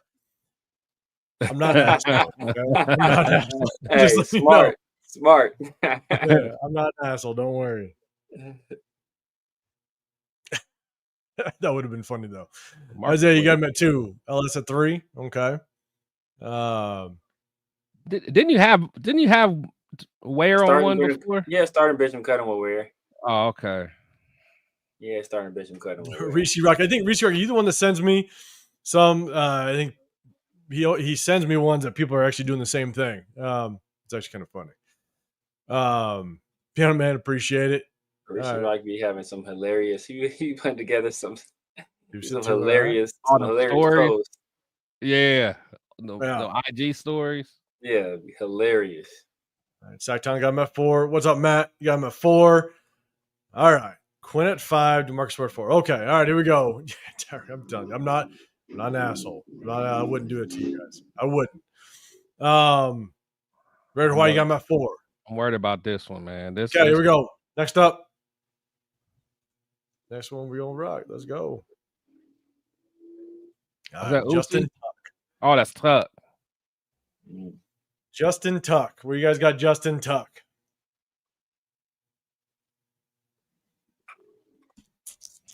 Damn, I already know you don't like this. And then at the end, guys, we'll rank them how you guys truly would have ranked them. But this is just a blind ranking. All right. So Blue Sky's got him at 4. GFAM, you got him at 5. All right. You had the 5 space open. Okay. Cool Kev's got DeMarcus Ware at 4. All right. Let's go. Ooh, Sacktown, you put him at 1. You got him at 1. All right. Let's go. Jeff, Quinn at 5. DeMarcus Ware at 4. Justin. All right. You got 1 and 2 open. I remember that, Jeff. You got 1 and 2 open. Tyree Wilson come up. Come up 5. Yeah. Jeff's logging all the way off. I change it real quick. Actually, yeah. Let me change this real quick because I Jeff gonna go finish his lobster roll. He can't Okay. Let's go. All right, cool, Kev. DeMarcus Ware at 4. All right, let's go. There's a method to blind. Yeah. I try not to be an asshole, Dan Kim. I'm just letting you know. Yeah, Isaiah, you got him at 4. yeah, man. I'm at some. I'm at some extremes right now. I need a horrible one and a very good one. Me too. Me too. Me too. He done got me, man. He done got me. I need Lawrence Taylor and Tyree Wilson. Exactly, right? Piano Man, you can get up on this. Hey. I need what's my man's name? I need JJ Watt and Shalik Calhoun. Shalik Calhoun. Reese Wright, you got DeMarcus Ware at 1. All right, let's go. Okay, here we go. Chandler Jones, yeah, that'd be an asshole 1 too. I'm not that mean. All right, here we go. Chandler Next one. Cold, Chandler was cold. Nice, yeah, it is in his prime. Yeah, yes. Chandler. Next one. Chandler's still better than Tyree right now. Oh, Jared Allen.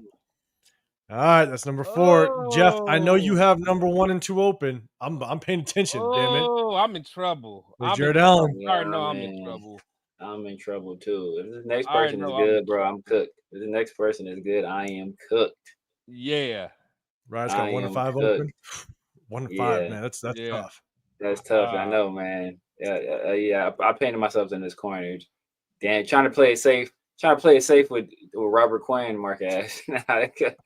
Messed me up. Should put him at 5, like my first mind. Oh, I need a bum right here. Yeah, man. I need a bum. I think I'm waiting for Jeff's because Jeff had 1 and 2 open. Hey, Sean Oakman never got his chance. All right, they did that man dirty. I need Ken Allen at 2. All right. LS at 2. Allen at 2. Blue Sky, you got him at 4. I need Tyler Brayton right now.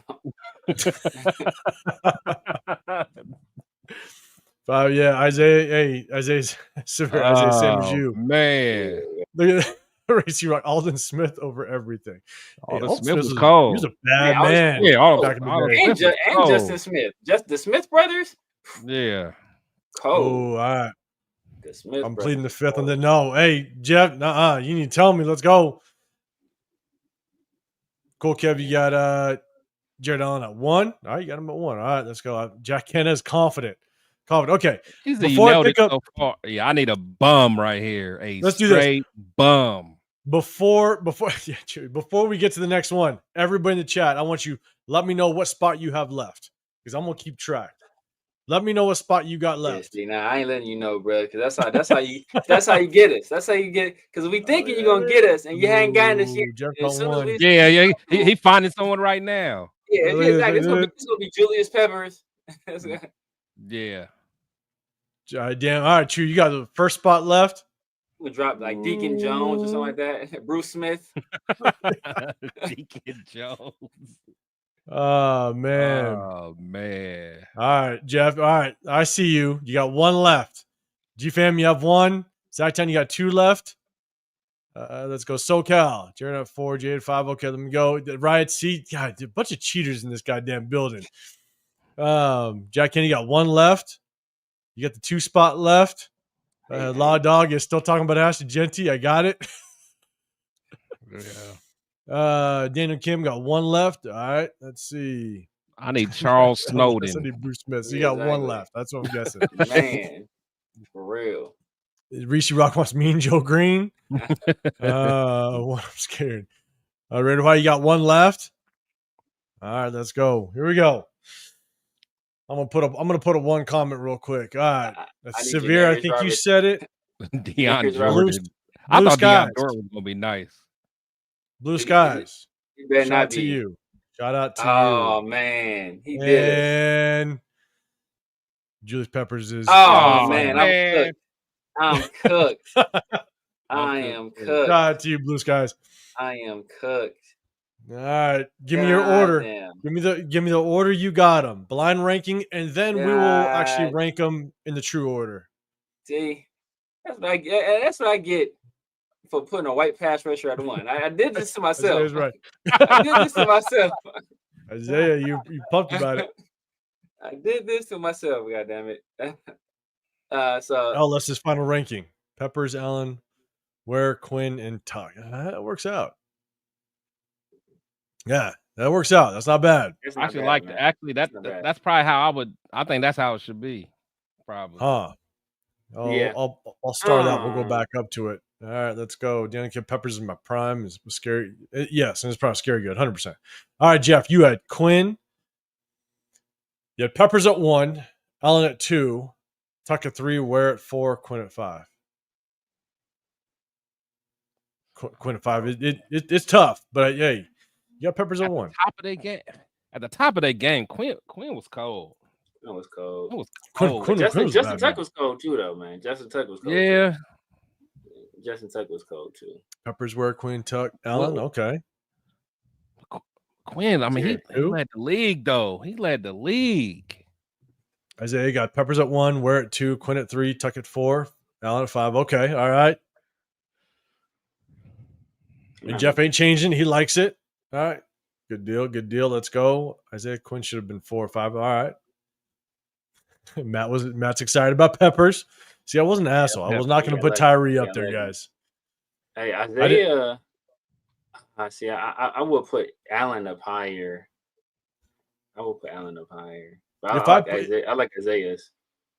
If I put Tyree Wilson at that last one, they'd shut this live down. Everybody would leave. That's how, man. See, I keep waiting for that to happen, and it ain't happening yet. Me too. And as soon as I don't think it's gonna happen, that's when he's gonna get us. Exactly. Something might happen. No, just to be real with y'all, basically what I do is because of the start 'em, bench 'em, cut 'em, I have so many damn like players in like a folder that I just pick them randomly and I just throw them out there. So I like Daniel Kim's. I like Daniel Kim's. That's probably how I would do it. Daniel Kim. I think Daniel Kim got a smooth one. With Tuck, Quinn, Ware, yeah. Yep. I'm higher on Ware than you guys. I would probably still have Ware as my number 2. Allen is my number 3. But I'm not mad at swapping. Never gonna happen. Giant NFL Asian guy, still the funniest thing in the world. Never existed. Never existed. Nah, what are you talking about? That old boy that was a safety with the Ravens. Nakamura, I want to say he was a safety with the Ravens. He was cold too. He was a hitter. This man for the Ravens.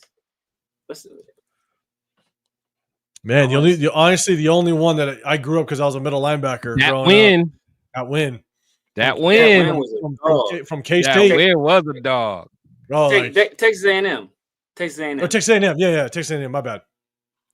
I'm telling you, that win was cold. Yeah, I was because I played middle linebacker. Haruki Nakamura played safety. Yeah, I remember. He was cold too. Haruki Nakamura. Yep, for the Ravens. Yeah, so I had to transfer to safety after high school. So maybe I didn't even pay attention to him. He ain't the biggest guy though. He 5'10", 190. But hey, he was out there. Hey, shit, that was my playing weight was 195 in high school. 5-year career too. I ain't mad at him. And he from Ohio. Who? Elyria, Ohio. Quinn, Ware, Allen. Okay. Where? Elyria? Elyria, Ohio. I think that's around Cleveland, I think. And my man was feeding into the stereotypes. He still had a black belt, so he had his bases covered. He had his bases covered. All right, let's see. Okay, so here's the thing. Yeah, your show. If I put Tyree up there in last place, I'll still be here. I'd be here celebrating. I'd be doing one of these. That's what I needed. Okay, I'd have like 3 people. I'd be doing one of these. All right, so let's do this now. Everybody, put it in the rank that you think would be right, and put in the chat. So, Chris, rank it to what you would rank it normally if it popped up. What I would rank it. What did you got? What do you got right now? What do you got right now? In LS. What do I got? Yeah. Oh yeah, that's right. What do you got? Yeah, that's what I got. Allen, Ware, Quinn, Tuck, Peppers. Oh yeah. Oh, Peppers see, you almost exactly what I got. Almost exactly what I got. I got Quinn. I got Quinn 4. DeMarcus. Well, I'll start from the top. Jared Allen 1. DeMarcus Ware 2. Justin Tuck 3. Robert Quinn 4. Julius Peppers 5. Yeah. So Quinn and Tuck was switch for us. Yep. Yes, I like Quinn more than Tuck. For one season, I would do that too. Over that's why. Because he had like a couple seasons. Actually, it was like 2 in a row where he was just a pass rush specialist. He was cold. But if I had to like rank them, I would definitely do Peppers, Allen, Ware, Quinn, Tuck. Peppers, Allen, Ware, Quinn, Tuck. Okay. Yeah. Severe, what would you rank it? I would do Peppers, Ware, Allen, Quinn, Tuck. So I would, just like his, but I would flop Allen and Ware. Yeah, that's a tough one. It's so funny. Geez, fullback, outside linebacker, Papa Warner. Then Law Dog, scariest Asian linebacker you have ever seen. That win, it's probably the only Asian linebacker you've ever seen in the NFL. So that win was doesn't say a whole lot. But yes, he was a bad man. Yeah, he was a bad man for sure. I remember UCLA played them in the Cotton Bowl. He was in college. Yeah, I looked up to him in high school. Oh, yes, Heinz Ward was Korean. Yes, he was. He was half, right? Yeah, half Korean. Yeah. I think it was mom. Yeah. Yeah. All right, let me get some of these. Hold on, let me see where we at. Jack Kent. Let's Raider Hawaii. Allen, Peppers, Ware, Tuck, Quinn. Whoa, what is that? Allen, Peppers. I think he's putting in Raider Hawaii. Is that's what you have right now, or that's what is that your blind ranking, or is that like? Yeah. I need to know if that's your blind ranking or your real ranking. Jack Ken, you got Peppers 1, Allen, Ware, Tuck, Quinn. Yeah, like that. Y'all sleeping on Quinn, man. Yeah, if it's just at the height of their game. Yeah, at the height of their game. I would put Quinn. I would put Quinn over Tuck. Because Tuck had help. Okay. He had OC. He had straight hand. He had 4th of July. 4th of July. JP. G from New Order. Allen, Peppers, Ware, Quinn, Tuck. Yeah. I got. How can y'all have Allen over Peppers? Jared Allen over Julius Peppers? Yeah, they must not remember Julius Peppers. Julius Peppers was a freak. Dude, he may be the freakiest athlete to ever play like on the defensive side of the football. It was unreal. Yeah. It was unreal. Yeah, I'm with you. Let's see. Chewy's saying, okay, you got Ware, Quinn, Peppers, Allen, and then Tuck. You got Quinn at 2.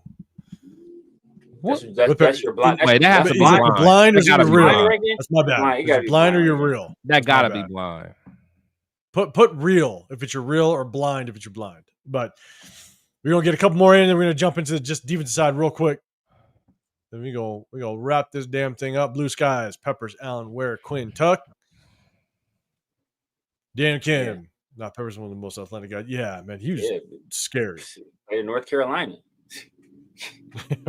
Yeah, right. A true hooping school. Exactly. It wasn't like what was my man Antonio? Where did Antonio Gates play? He played like some. Yeah. So yeah, I forgot. Our guy was school he played. was He that? played some bum. The same thing with Tony Gonzalez. Oh, now Tony Gonzalez played at Cal, right? He played at Cal. Yeah, I think he was at Yeah. Cal. Because I think Gates Cal may was cool. actually been somewhere in the MAC. He may have played in the MAC somewhere. He was in the MAC. Oh, Just Ronald Curry. Stop Brady. Ronald Curry could hoop too. He could hoop too. I like Curry. Yeah, Ronald Curry was nice. He was a Charlie quarterback. with the He guy, played quarterback. Who? Ronald Curry? Yeah, he played quarterback. I think at North Carolina. Yeah. Yeah. Yeah, Charlie Ward though. That was the ultimate. Charlie Ward. Cold. Charlie Ward. It was cold. All right, let's go defensive side. Real quick, guys. We're gonna go through the depth chart. Is this a position? We'll go through the position groups. Is it a position that we want to address as June 1st cuts start to roll down? Do we want to focus on a player that becomes available? Is there a position group that needs help? Let's start with the edge rushing position. Then we'll move to the interior defensive line. So do you think we need to bring in more edge rushers? Chris, I'll throw it to you first. Obviously, we have Max Crosby, Malcolm Kuntz. Then you look at the backups that we have, Tyree Wilson, Charles Snowden. Shout out to you in your interview with John Joyner. If you guys haven't seen it, go to Chris's channel. Check out that interview that Chris had. Good, too. Are you looking good? So let me know, Chris, do you think we need to bring in more edge rushing help if names start to become available? I think, you can never have too many pass rushers. Honestly, I wouldn't mind kicking the tires on Clowney. I don't think he would cost that much. I wouldn't mind Clowney coming in as a rotational piece. Like some of these other guys, like the Andre Carters of the world, like I'm cool on him. Whoever that OV guy is. Yeah. I've never really been. I don't trust Charles Snowden. And we already know about Tyree, so yeah, I'm gonna say yeah. I definitely want to look at another guy to bring in that rotation. But I do think Ja Joyner is gonna make the squad. Yeah. I think we talked about undrafted free agents, man, and I know I kind of posted a video on it. I think Ja Joyner has what it takes to find himself a roster spot without question. So, Severe, man, what's your thoughts on the edge rushing position? You want to see us take a hard look at somebody if they become available? Nah, man. I want to let the young guys fight it out. We got Max. Hopefully, he stays healthy. Kuntz as well. Hopefully, he stays healthy. Tyree. But I do like Ja. Unblocked Hall of Famer. Exactly. I do like Ja Joyner. There was another guy I thought we looked at. Was it the Jafari Harvey guy? Wasn't he a guy that was cool? I can't remember. It was he's UDFA. I know the OV guy was drafted last year. The Jafari guy, yeah, I think he was cool. I think we said he was cool. From SMU. SMU. No, I thought we said he was cool. But I think he looked. I think he looked okay. Yeah, but I'm cool right now. And then plus with the way we're gonna play, we're gonna probably play a lot of bigger defensive ends. So I can see. Laulu did it last year. Laulu played some defensive end last year. Yeah, he did. Zach Carter played some defensive end last year too, and I want to say he was listed at defensive end at one point on the Raiders, or maybe it was on ESPN. But I think he can play some big end and play some like 3-tech as well. So I think we'll be solid. I think we'll be solid there. If Kuntz or Crosby go down, we kind of screw it regardless. Yeah, we are. That's what I'm saying, because I don't trust Snowden to have to ever come in and play a whole lot of snaps, and we already know how Tyree is. So yeah, I think we have to. Honestly, we have to. or it could be a situation where if that happens, we may have to. I don't know if he can do it full time. Devin White full time as like an edge. So Here's the thing. God fam, you're saying yes. Or Gainer. but Or only- Gainer. Or Gainer. He did it in college. He did it in college at North Carolina. Osher Jakes, what's going on? Let me know if you're new. I don't know if I've seen you before. Hit that hashtag new. And if you are new, we definitely appreciate everybody rocking in. No, we need a cornerback, safety, D tackle, and linebackers. I don't know if we need more D tackles. We drafted 2. Christian Wilkins, I think, is even if he takes some time to get back, I think he will see the field at some point during the season, but depends on how healthy he is. Jack Kenna, no edge, no on edge. Jay Joyner, Jaw Joyner will surprise some folks. Blue Skies Clowney would be an excellent upgrade from Tyree and Snowden. I agree without question. Daniel Kim, Jaw Joyner over Wilson. Yes. Yes. Yeah, I think we all agree to that. Honestly, you just go watch. That's ridiculous. Think about what we're saying. I know, it's crazy. I mean, I know. He's an undrafted free agent, bro. A rookie undrafted free agent. And Godfam, yes, Clowney already played for Pete. Had a good year, I think, when he did play for Pete. Here's my thing: is you can there's certain positions you can never have enough offensive linemen. You always want to try to upgrade in the offensive line position. But I also think another position you always try to upgrade at is the edge rushing position. You can't ever have enough edge rushers. If someone does go down, you want to be able to continue to have a solid pass rush moving forward. One thing to keep in mind, Patrick Graham also likes to run a 5-man front. He ran it quite a bit last year. And there were times where we actually had multiple edge rushers on the field. There were times where he brought Divine Diablo down to rush off the edge. That's why, severe to your point, Devin White might find himself rushing off the edge more than playing an off-the-ball type of linebacker. And so if Patrick Graham wants to continue to play more of a 5-man front, and even on passing downs, when you come in and you have actually 3 true pass rushers, could you imagine a Max Crosby, a Malcolm Kuntz, and a Jadeveon Clowney in there to get off that pass rusher on 3rd and long situations? And you're going to find yourself 4 or 5 times in potentially in 3rd and long situations. Now, if Jadeveon Clowney wants starter money, I don't want to bring him in. He's not a starter. He's not going to be a starter on this team. He's going to be a situational pass rusher, in my opinion.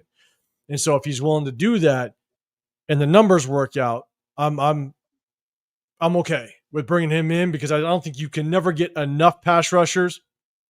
I do think Jaw Joyner has a chance at really competing and finding himself a role in here. But Charles Snowden, he's serviceable, but he's not extremely good. He's not a good backup. If Malcolm Kuntz goes down and Charles Snowden is our replacement, I'm worried. If Tyree Wilson has to be the replacement, I'm worried. Right. Jaw Joyner, I do have high hopes for him. I do think he can make some waves. But if you can bring in Jadeveon Clowney at a reasonable price for a 1 year, I'd do it in a heartbeat. Get after the goddamn quarterback day in and day out. What's the name that Zadarius Smith? I think he's still out there. Zadarius Smith, yeah, he's still out there. I think for all those guys kind of old though. Yeah, I mean, but we just need somebody to just depth, man. Honestly, someone that can come in if there's an injury or just be part of a rotation. Yeah, and so I wouldn't mind if we saw some edge rushers start to show up, then definitely take a look at them, because our depth, you could always use more depth at the edge rushing position, in my opinion. Just depends on what you go after. And then Rock, you're saying Laulu made a jump this year. Yeah, Laulu made a jump at the tail end of last year. Sure, you're kind of saying the same thing. Laulu's a baller. He made a jump a little bit last year. So let's move it more towards the interior defensive line. Chris, I'll throw it to you first. With the news of Christian Wilkins, do you think we look at the interior defensive line at all for June 1st cuts?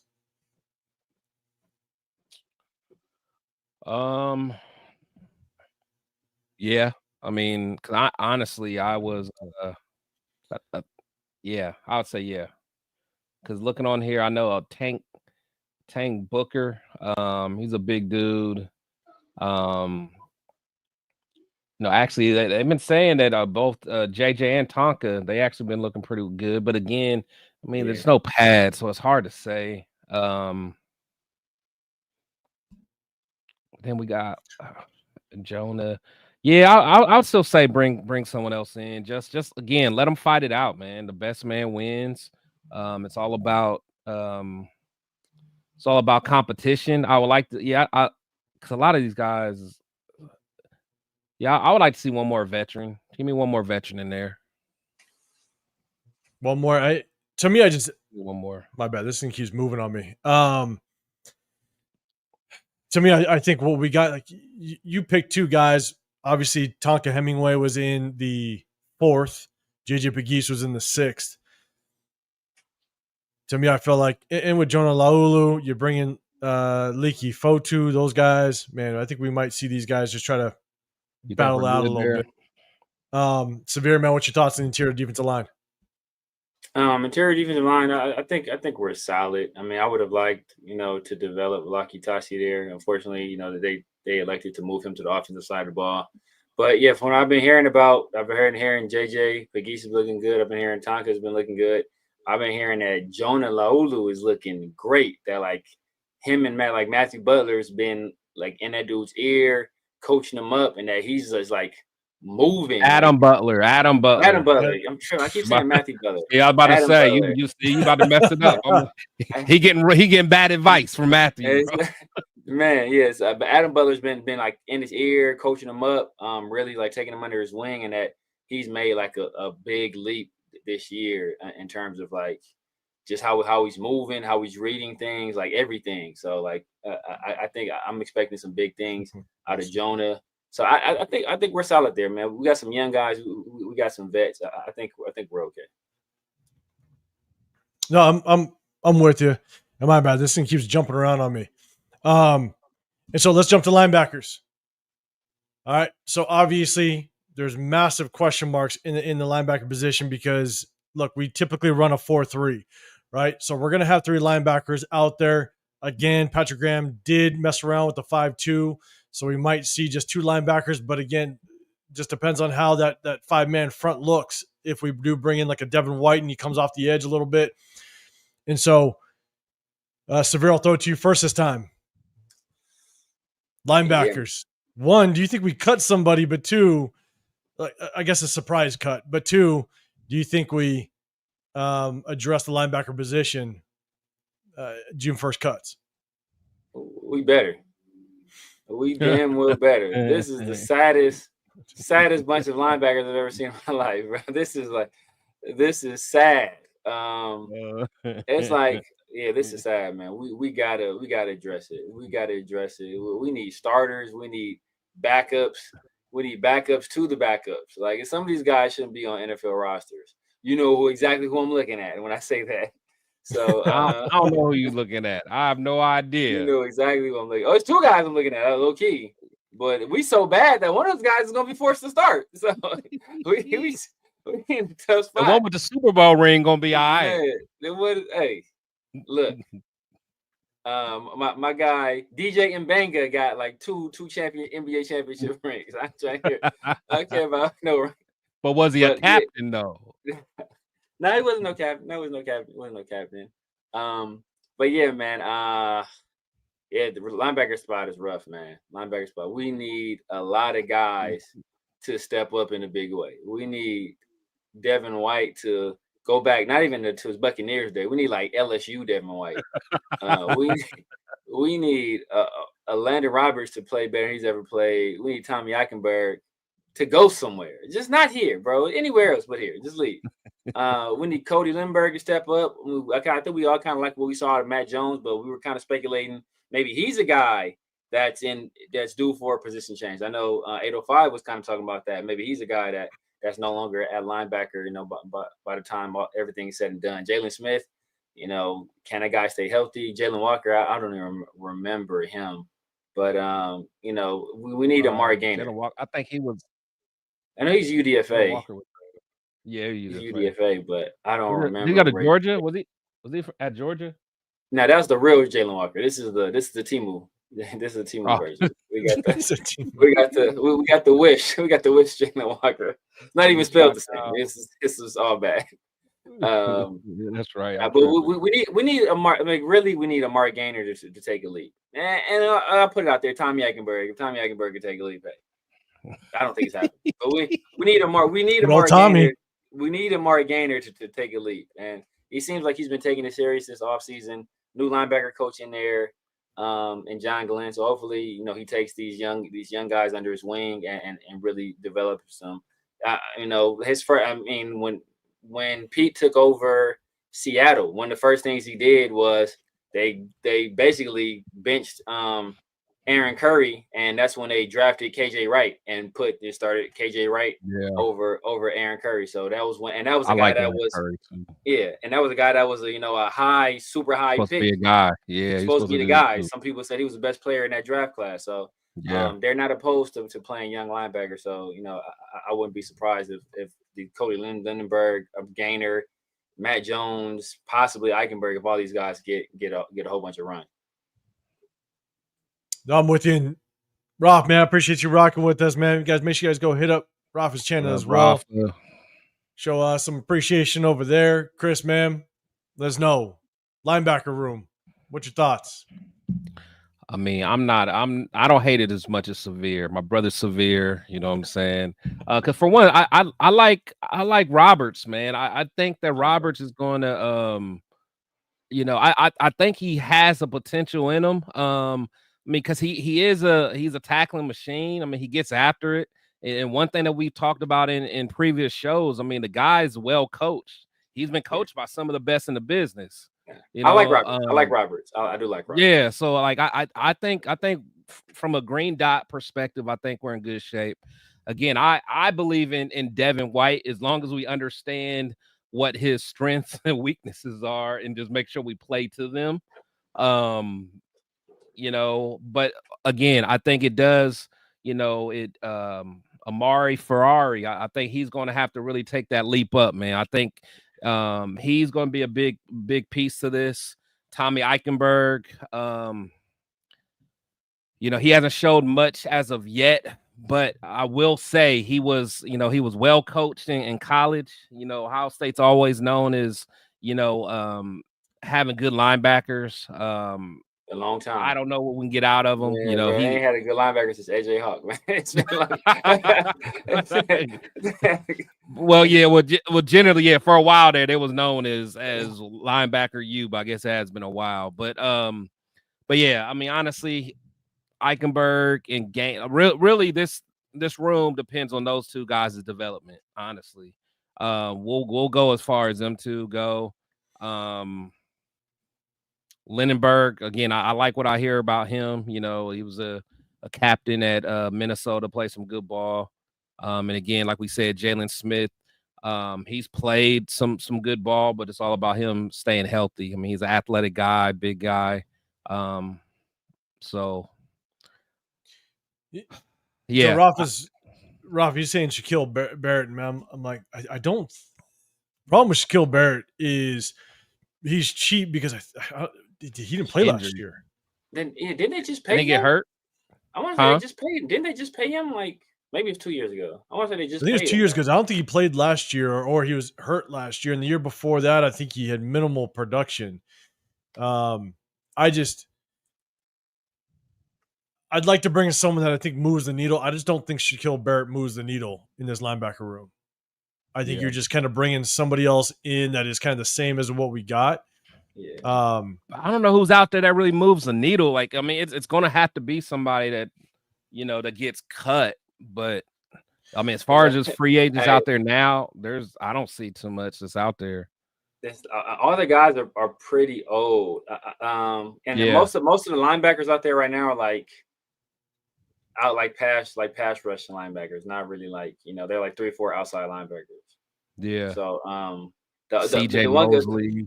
Yeah, like the one guy, Kaiser White, I think he can be be valuable depth. But low key, look. Yeah. This is not gonna happen. It's never Quan Alexander. It's not gonna happen with Quan Alexander. He was cold for a minute with that's what I'm saying. He's with the Bucks too, right? This is not gonna happen. But low key, if things didn't end like they did for him, Devondre Campbell, he would be imperfect. But the way things ended with the Niners, ain't no team gonna find that dude. He's the one that just quit, right? He the one that just quit. Pete ain't having that. But look, he quit on Kyle Shanahan. Well, I don't know how Pete feels about Shanahan though. If it was Jim Harbaugh, it'd be different. But I don't know how he feels about Shanahan. but he's the dude that stepped in and took over the job for Bowman. And not Bowman. He was Greenlaw. I always call him Bowman, but for Greenlaw. Yeah. And he played well. And then Greenlaw came back and took his job back. And before the game was over, Greenlaw was hurt again. So Cherry said he wanted Jahad Campbell. Here's the thing is, I wish we would have addressed the linebacker position earlier in the draft. Honestly, the Tonka Hemingway pick was a little questionable in my opinion. And so I would like to see us get a linebacker there. But I think I forget who it was. Rock, you're saying the linebacker room is a mess. But then on the flip side, Osher J, you're saying Devin White and Landon Roberts are steals, are going to ball with the Raiders. And so here's the thing. I think at the end of the day, our linebacker room is a lot of question marks. That's the problem. And so, what Devin White are we going to get? Landon Roberts, I do think that he's going to be a productive linebacker that can kind of get downhill. He can go and get the football. He proved that with the Steelers. And so he's going to be able to help in the run. But everybody else in this linebacker room remains to be seen kind of what we got. So LS, I think we've had worse. I think we've had worse linebacker rooms than this. Yeah, worst. I think of the year. I think 1 year we had. I know Rolando McClain was starting 1 year. I think we had like Miles Burris, like Rolando McClain, Miles Burris, and who was the other guy that year? And the other guy I think I liked. I forget. Other guy I liked. And what was his name? He came. I think he played for Georgia Tech. Georgia Tech. I think he played for Georgia Tech. Philip Wheeler, yeah. Philip Wheeler. He was kind of athletic, but he wasn't. He wasn't good. Yeah, I think that might have been worse than this. That was a sad bunch. We had the Rolando McClain, Cameron Wembley, and Quentin Groves. Cameron Wembley. I thought he was gonna be nice. Yeah, he came from the Browns, right? Did he come over from the Browns? Yeah, from the Browns. Yeah, because in that year that we brought Aaron Curry over. Yeah. Aaron Curry started for us too. Aaron Curry is trash too, though, man. Yeah, but because he came out of Wake Forest, I think. Ben Heaney out of Kansas. He was a top 5 pick. I want to say. I think Aaron Curry. I remember Ben Heaney. Curry. Yeah, he was fast. I thought he was gonna be nice. Yeah, Johnny, you're saying cut's still going to happen too. Yes, we're kind of going over, just kind of looking at what position groups we think we want to focus on as cuts start to go down. And so we kind of went over linebackers. Let's jump to, and Chris, I'm gonna give it to you first. And God damn it. Yeah, appreciate the super chat. Appreciate it, man. Appreciate it. I don't know, linebacker. I don't know what that is, man. I don't know what you're talking about. We'll see though. We'll see. I have no clue what you're talking about, Jeff. God damn it. Shit, the super chat. Don't worry. You'll get a super chat next live. I'll get you, Jeff. God fam. Eric Hendricks still available. Yeah, Eric Hendricks like 34 years old. Yeah, I really liked him out of Cal. Yeah, UCLA. Or UCLA? Yeah, Michael Kendricks, his brother's out of Cal. That's right. Yeah. But he's just old, unfortunately. Yeah, he's old. He was never really the most athletic guy anyway. Yeah, he was always just like super savvy, real smooth, extremely like a great technician. So to be already not a great athlete and be 34 years old, it's like you're gonna be out there looking like Eichenberg, bro. I don't need that. All right, let's go to corners real quick. Chris, I'm gonna throw it to you first, man. Obviously, with the talks of Jacorian Bennett potentially going to the slot position, that's what reports are kind of going out there. He's a beast wherever he's at. Wherever he's On at. What are your on thoughts? the Because IR too, man. He's beast on the IR. here's the At least first he's thing that at least he's in the building for the team, man. At least he's there. Salute to well, one thing JP. I will say though Check is his PCL balance. between all the corners in this cornerback room right now, between Darnay Holmes and Jacorian Bennett, they're probably the ones that are the best suited to be slot corner. Because all the other corners are the prototypical, and people say prototypical Pete Carroll corner, but Pete Carroll also got Devin Witherspoon, right? And he's not a 6'4" corner, No. right? He was a 5'11" corner. But much like JB, Devin Witherspoon spent a lot of time in the slot. He went from the slot to the outside. So exactly. He played both. So I can see JB playing that same kind of role. He can. No, he absolutely can. The thing that scares me though is the PTO balance. Now you're setting them up to have to come in, make more tackles, and then so they're gonna be laughing because he's gonna be. Now we setting them up, huh? We setting them up, man. We setting them up. We got to but the thing is, he can. Like but you know, Tyree got to deal with blockers on every play. Like, he putting his dude in there. How do you expect Tyree to win? You got to do it. Hey, man, keep Bennett where he needs to be. But no, I think he can play. He could play nickel, but I prefer him on the outside. Honestly, I really do. But I think honestly, if they make that move, I think that means they really like Porter. And I think they're looking at, having Porter on the outside, having Stokes on the outside. I mean, those are, big guys that can run. I mean, all three of them can run. So yeah, exactly. But probably out of all three of them, I think JB's probably the best suited for nickel. I think he can play it. So because Darnay Holmes, it's a big question mark. Yeah, as to whether or not he can come in and be that nickel corner. And so JB would be a beast blitzing though.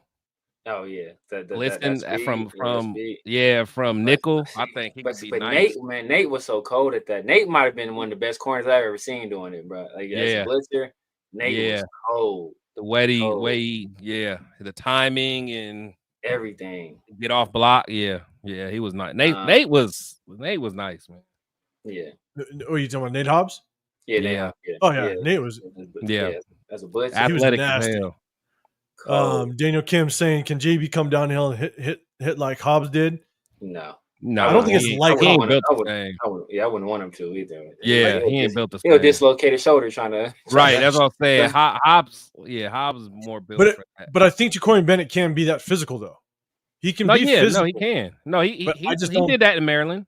Yeah, I just don't think that he'll have the same impact that Nate Hobbs did. Not from a tackling standpoint. Not from a tackling standpoint. Yeah. He'll be better in coverage. Yeah, that's what. But as a tackler, no, he's just not as physical. And Nate was like extremely physical, and just like you see how Nate was built. Nate was like out here looking like he was built like a safety. He was kind of built like a safety. Yeah, he was built. So yeah. I mean, I like I said, I don't expect JB to be a full-time slot. I expect if in base, and I think in our base defense, he'll be outside. And when we go to sub packages, we're going to spend most of the time in sub package anyway. He'll probably go to the nickel. But this could all be for naught, because I think part of the reason why the other guys are ahead of him is because he's having trouble with this new technique. And I think once he gets it down, he'll start to have better reps. But it could also be a situation where, almost like our offensive line last year, where we started Andre James and we had JPJ at guard, where you just want to put your best 5 out there. If you just want your best 3 guys out there, of those 3 guys, like Nate is probably not Nate. Jacorian is the best suited to play in the slot. So if you want to just your best three corners out there, then hey, it's Eric Stokes, Darian Porter, and Jacorian as the slot. So it could be a situation like that. And Reese Rock, I know that our defensive back coach Bennett did talk about Jacorian Bennett and just saying that he's still kind of working off of that injury. We'll see. We'll see how training camp goes. We'll see how preseason goes. Man, the one thing that I think we all know is that we have struggled coming off an injury. Last year, we had a shit ton of injuries that plagued us, and so we'll see how. Man, is Deuce Gruden still part of our strength and conditioning? Yeah, yeah. And man, AJ Nibel, man, injuring people for the past decade. Jesus, man, it's crazy. And so, how should you? Yeah, I don't know We're how that done for happened, that. bro. Yeah, that was a rough one. I'm not gonna lie. What up, East Coast, man? What's happening, guys? Make sure you guys go hit up East Coast. Keyshawn Nixon. Yeah. That was a huge one. Make sure you guys go hit up East Coast channel, man. I appreciate you rocking with us. He breaks down a lot of the college film and all that, man. Make sure you guys go say what's up to him. So now let's go to safeties. Last but not least, we'll talk about safeties. Obviously, we got Isaiah Polamau, Jeremy Chin. Jeremy Chin obviously is going to be more of a box safety. Isaiah Polamau. A lot of people talk about how I think we're struggling with potentially having a safety that could be kind of a center fielder. I actually think Isaiah Polamau has a decent chance at being a center fielder for us. That's kind of what he stepped in. Trayvon Merrick was more that box safety last year, where Isaiah Polamau had to play that opposite safety sitting on top and had to play sideline to sideline. And he had to basically play on top. And so I think with another year in Patrick Graham's system, I'm not too concerned about Isaiah Polamau possibly playing that role. And so outside of that, you got Lonnie Johnson Jr., which a lot of people are talking about him with possibly being a slot corner, which I don't see it with him at, I believe he's 6'3". Yeah. Guys that are over 6 foot struggle playing the slot because of how quick you have to be to keep up with these receivers. That playing that slot, have the two-way goes that could get to any point in the field. It's hard to keep up with them. But then we got our guy, man, Trey Taylor, 7th rounder, but Chris Smith. So, Severe, I'll throw it to you first this time, man. What's your thoughts on the safety room? Do you think it's Chris Smith is basically going to be a cut candidate moving forward because he just hasn't shown anything up to this point? Yeah, at this point, he really hasn't shown really anything. I mean, you see, Thomas Harper was a undrafted. I want to say he was an undrafted free agent last year, and he came in immediately. He was getting a lot of run and over Chris Smith. I don't know what the organization feels about what this new regime feels about Trey Taylor. But Lonnie Johnson Jr. is a guy who, he's a veteran guy. He can play both corner and safety. And when I don't think Jeremy Chin missed like one of the mini camps, one of the days, and they had him basically doing everything that Jeremy Chin was doing in the previous days, including playing in some in the slot as they had Jeremy Chin doing. So Chris Smith could be a cut candidate. Maybe they try to stick him or Trey Taylor on the practice squad. But our starting safeties, I mean, I'm good with our starting safeties, and I actually like what I saw from Thomas Harper last year. So I'm okay on safety right now. If we can add another guy, I wouldn't hate it. But I like the trajectory that Isaiah Polamau has been on, and I like the versatility that Jeremy Chin has brought. Over from the Commander. So I can see us adding somebody, but I'm not. I know a lot of people really want us to add another safety. I'm not. I don't think we're that desperate for it, to be honest. Yeah, I'm with you. Like if we added somebody, it wouldn't necessarily surprise me, but I'm not going out and searching for. A lot of people have Simmons as a guy that they like to talk about. I'm not necessarily going after a high paid safety at this point, just in my opinion. But if they did go get one, it wouldn't be surprising because then they see something out of Isaiah Polamau that we just don't, or in any of the backups that are a little bit concerning. Chris, before I get to you, how's DCAM looking from LS? I think coaches are saying some decent things, but I think you're going to hear a lot of decent stuff in the offseason right now. We'll see how training camp goes and how he looks in preseason, in all honesty. In my opinion, you're going to hear a lot of just shade getting thrown left and right, and you don't know what's true or what's not. People might be saying Tyree looks good, and we all know the truth behind all that. Yeah. Chris, man, safety position. What's your thoughts, man? Do you think Trey Taylor gets a shot? Chris Smith on the chopping block? Yeah, with Chris Smith, I really wanted him to do well, and I still want him to. Same. But I just don't know. I don't know how, I don't know where he's at in, kind of how what's his name, Patrick Graham kind of feels about him. And I ain't gonna lie, it kind of almost seems like he was in the doghouse last year. And I remember he actually made a big mistake on special teams as well. And I think he actually kind of got booted as one of the up men on special, like on the punt team, if I remember correctly. Yeah, So I think I remember that. yeah, I think it was a block or so. I forgot what happened, but so I don't know. I don't know. But me personally, for the life of me, I don't understand how Justin Simmons is a free agent. I know his contract wouldn't be that bad. I would absolutely love bringing him in.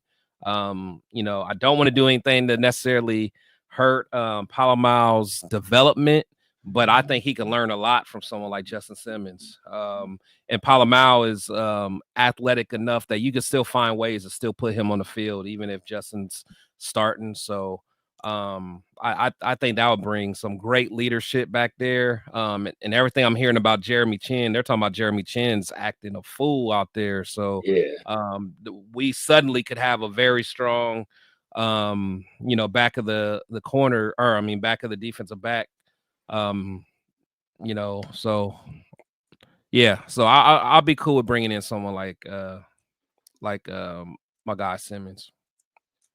So look, at the end of the day, I do think that we won't be surprised if we do bring somebody in. All right. Basically Jack Kennett, his biggest needs, not in order: slot corner, outside linebacker, and free safety. Reese Rock, you're basically saying we need Ramsey or another corner. That's another it wouldn't be surprising if we went after another corner.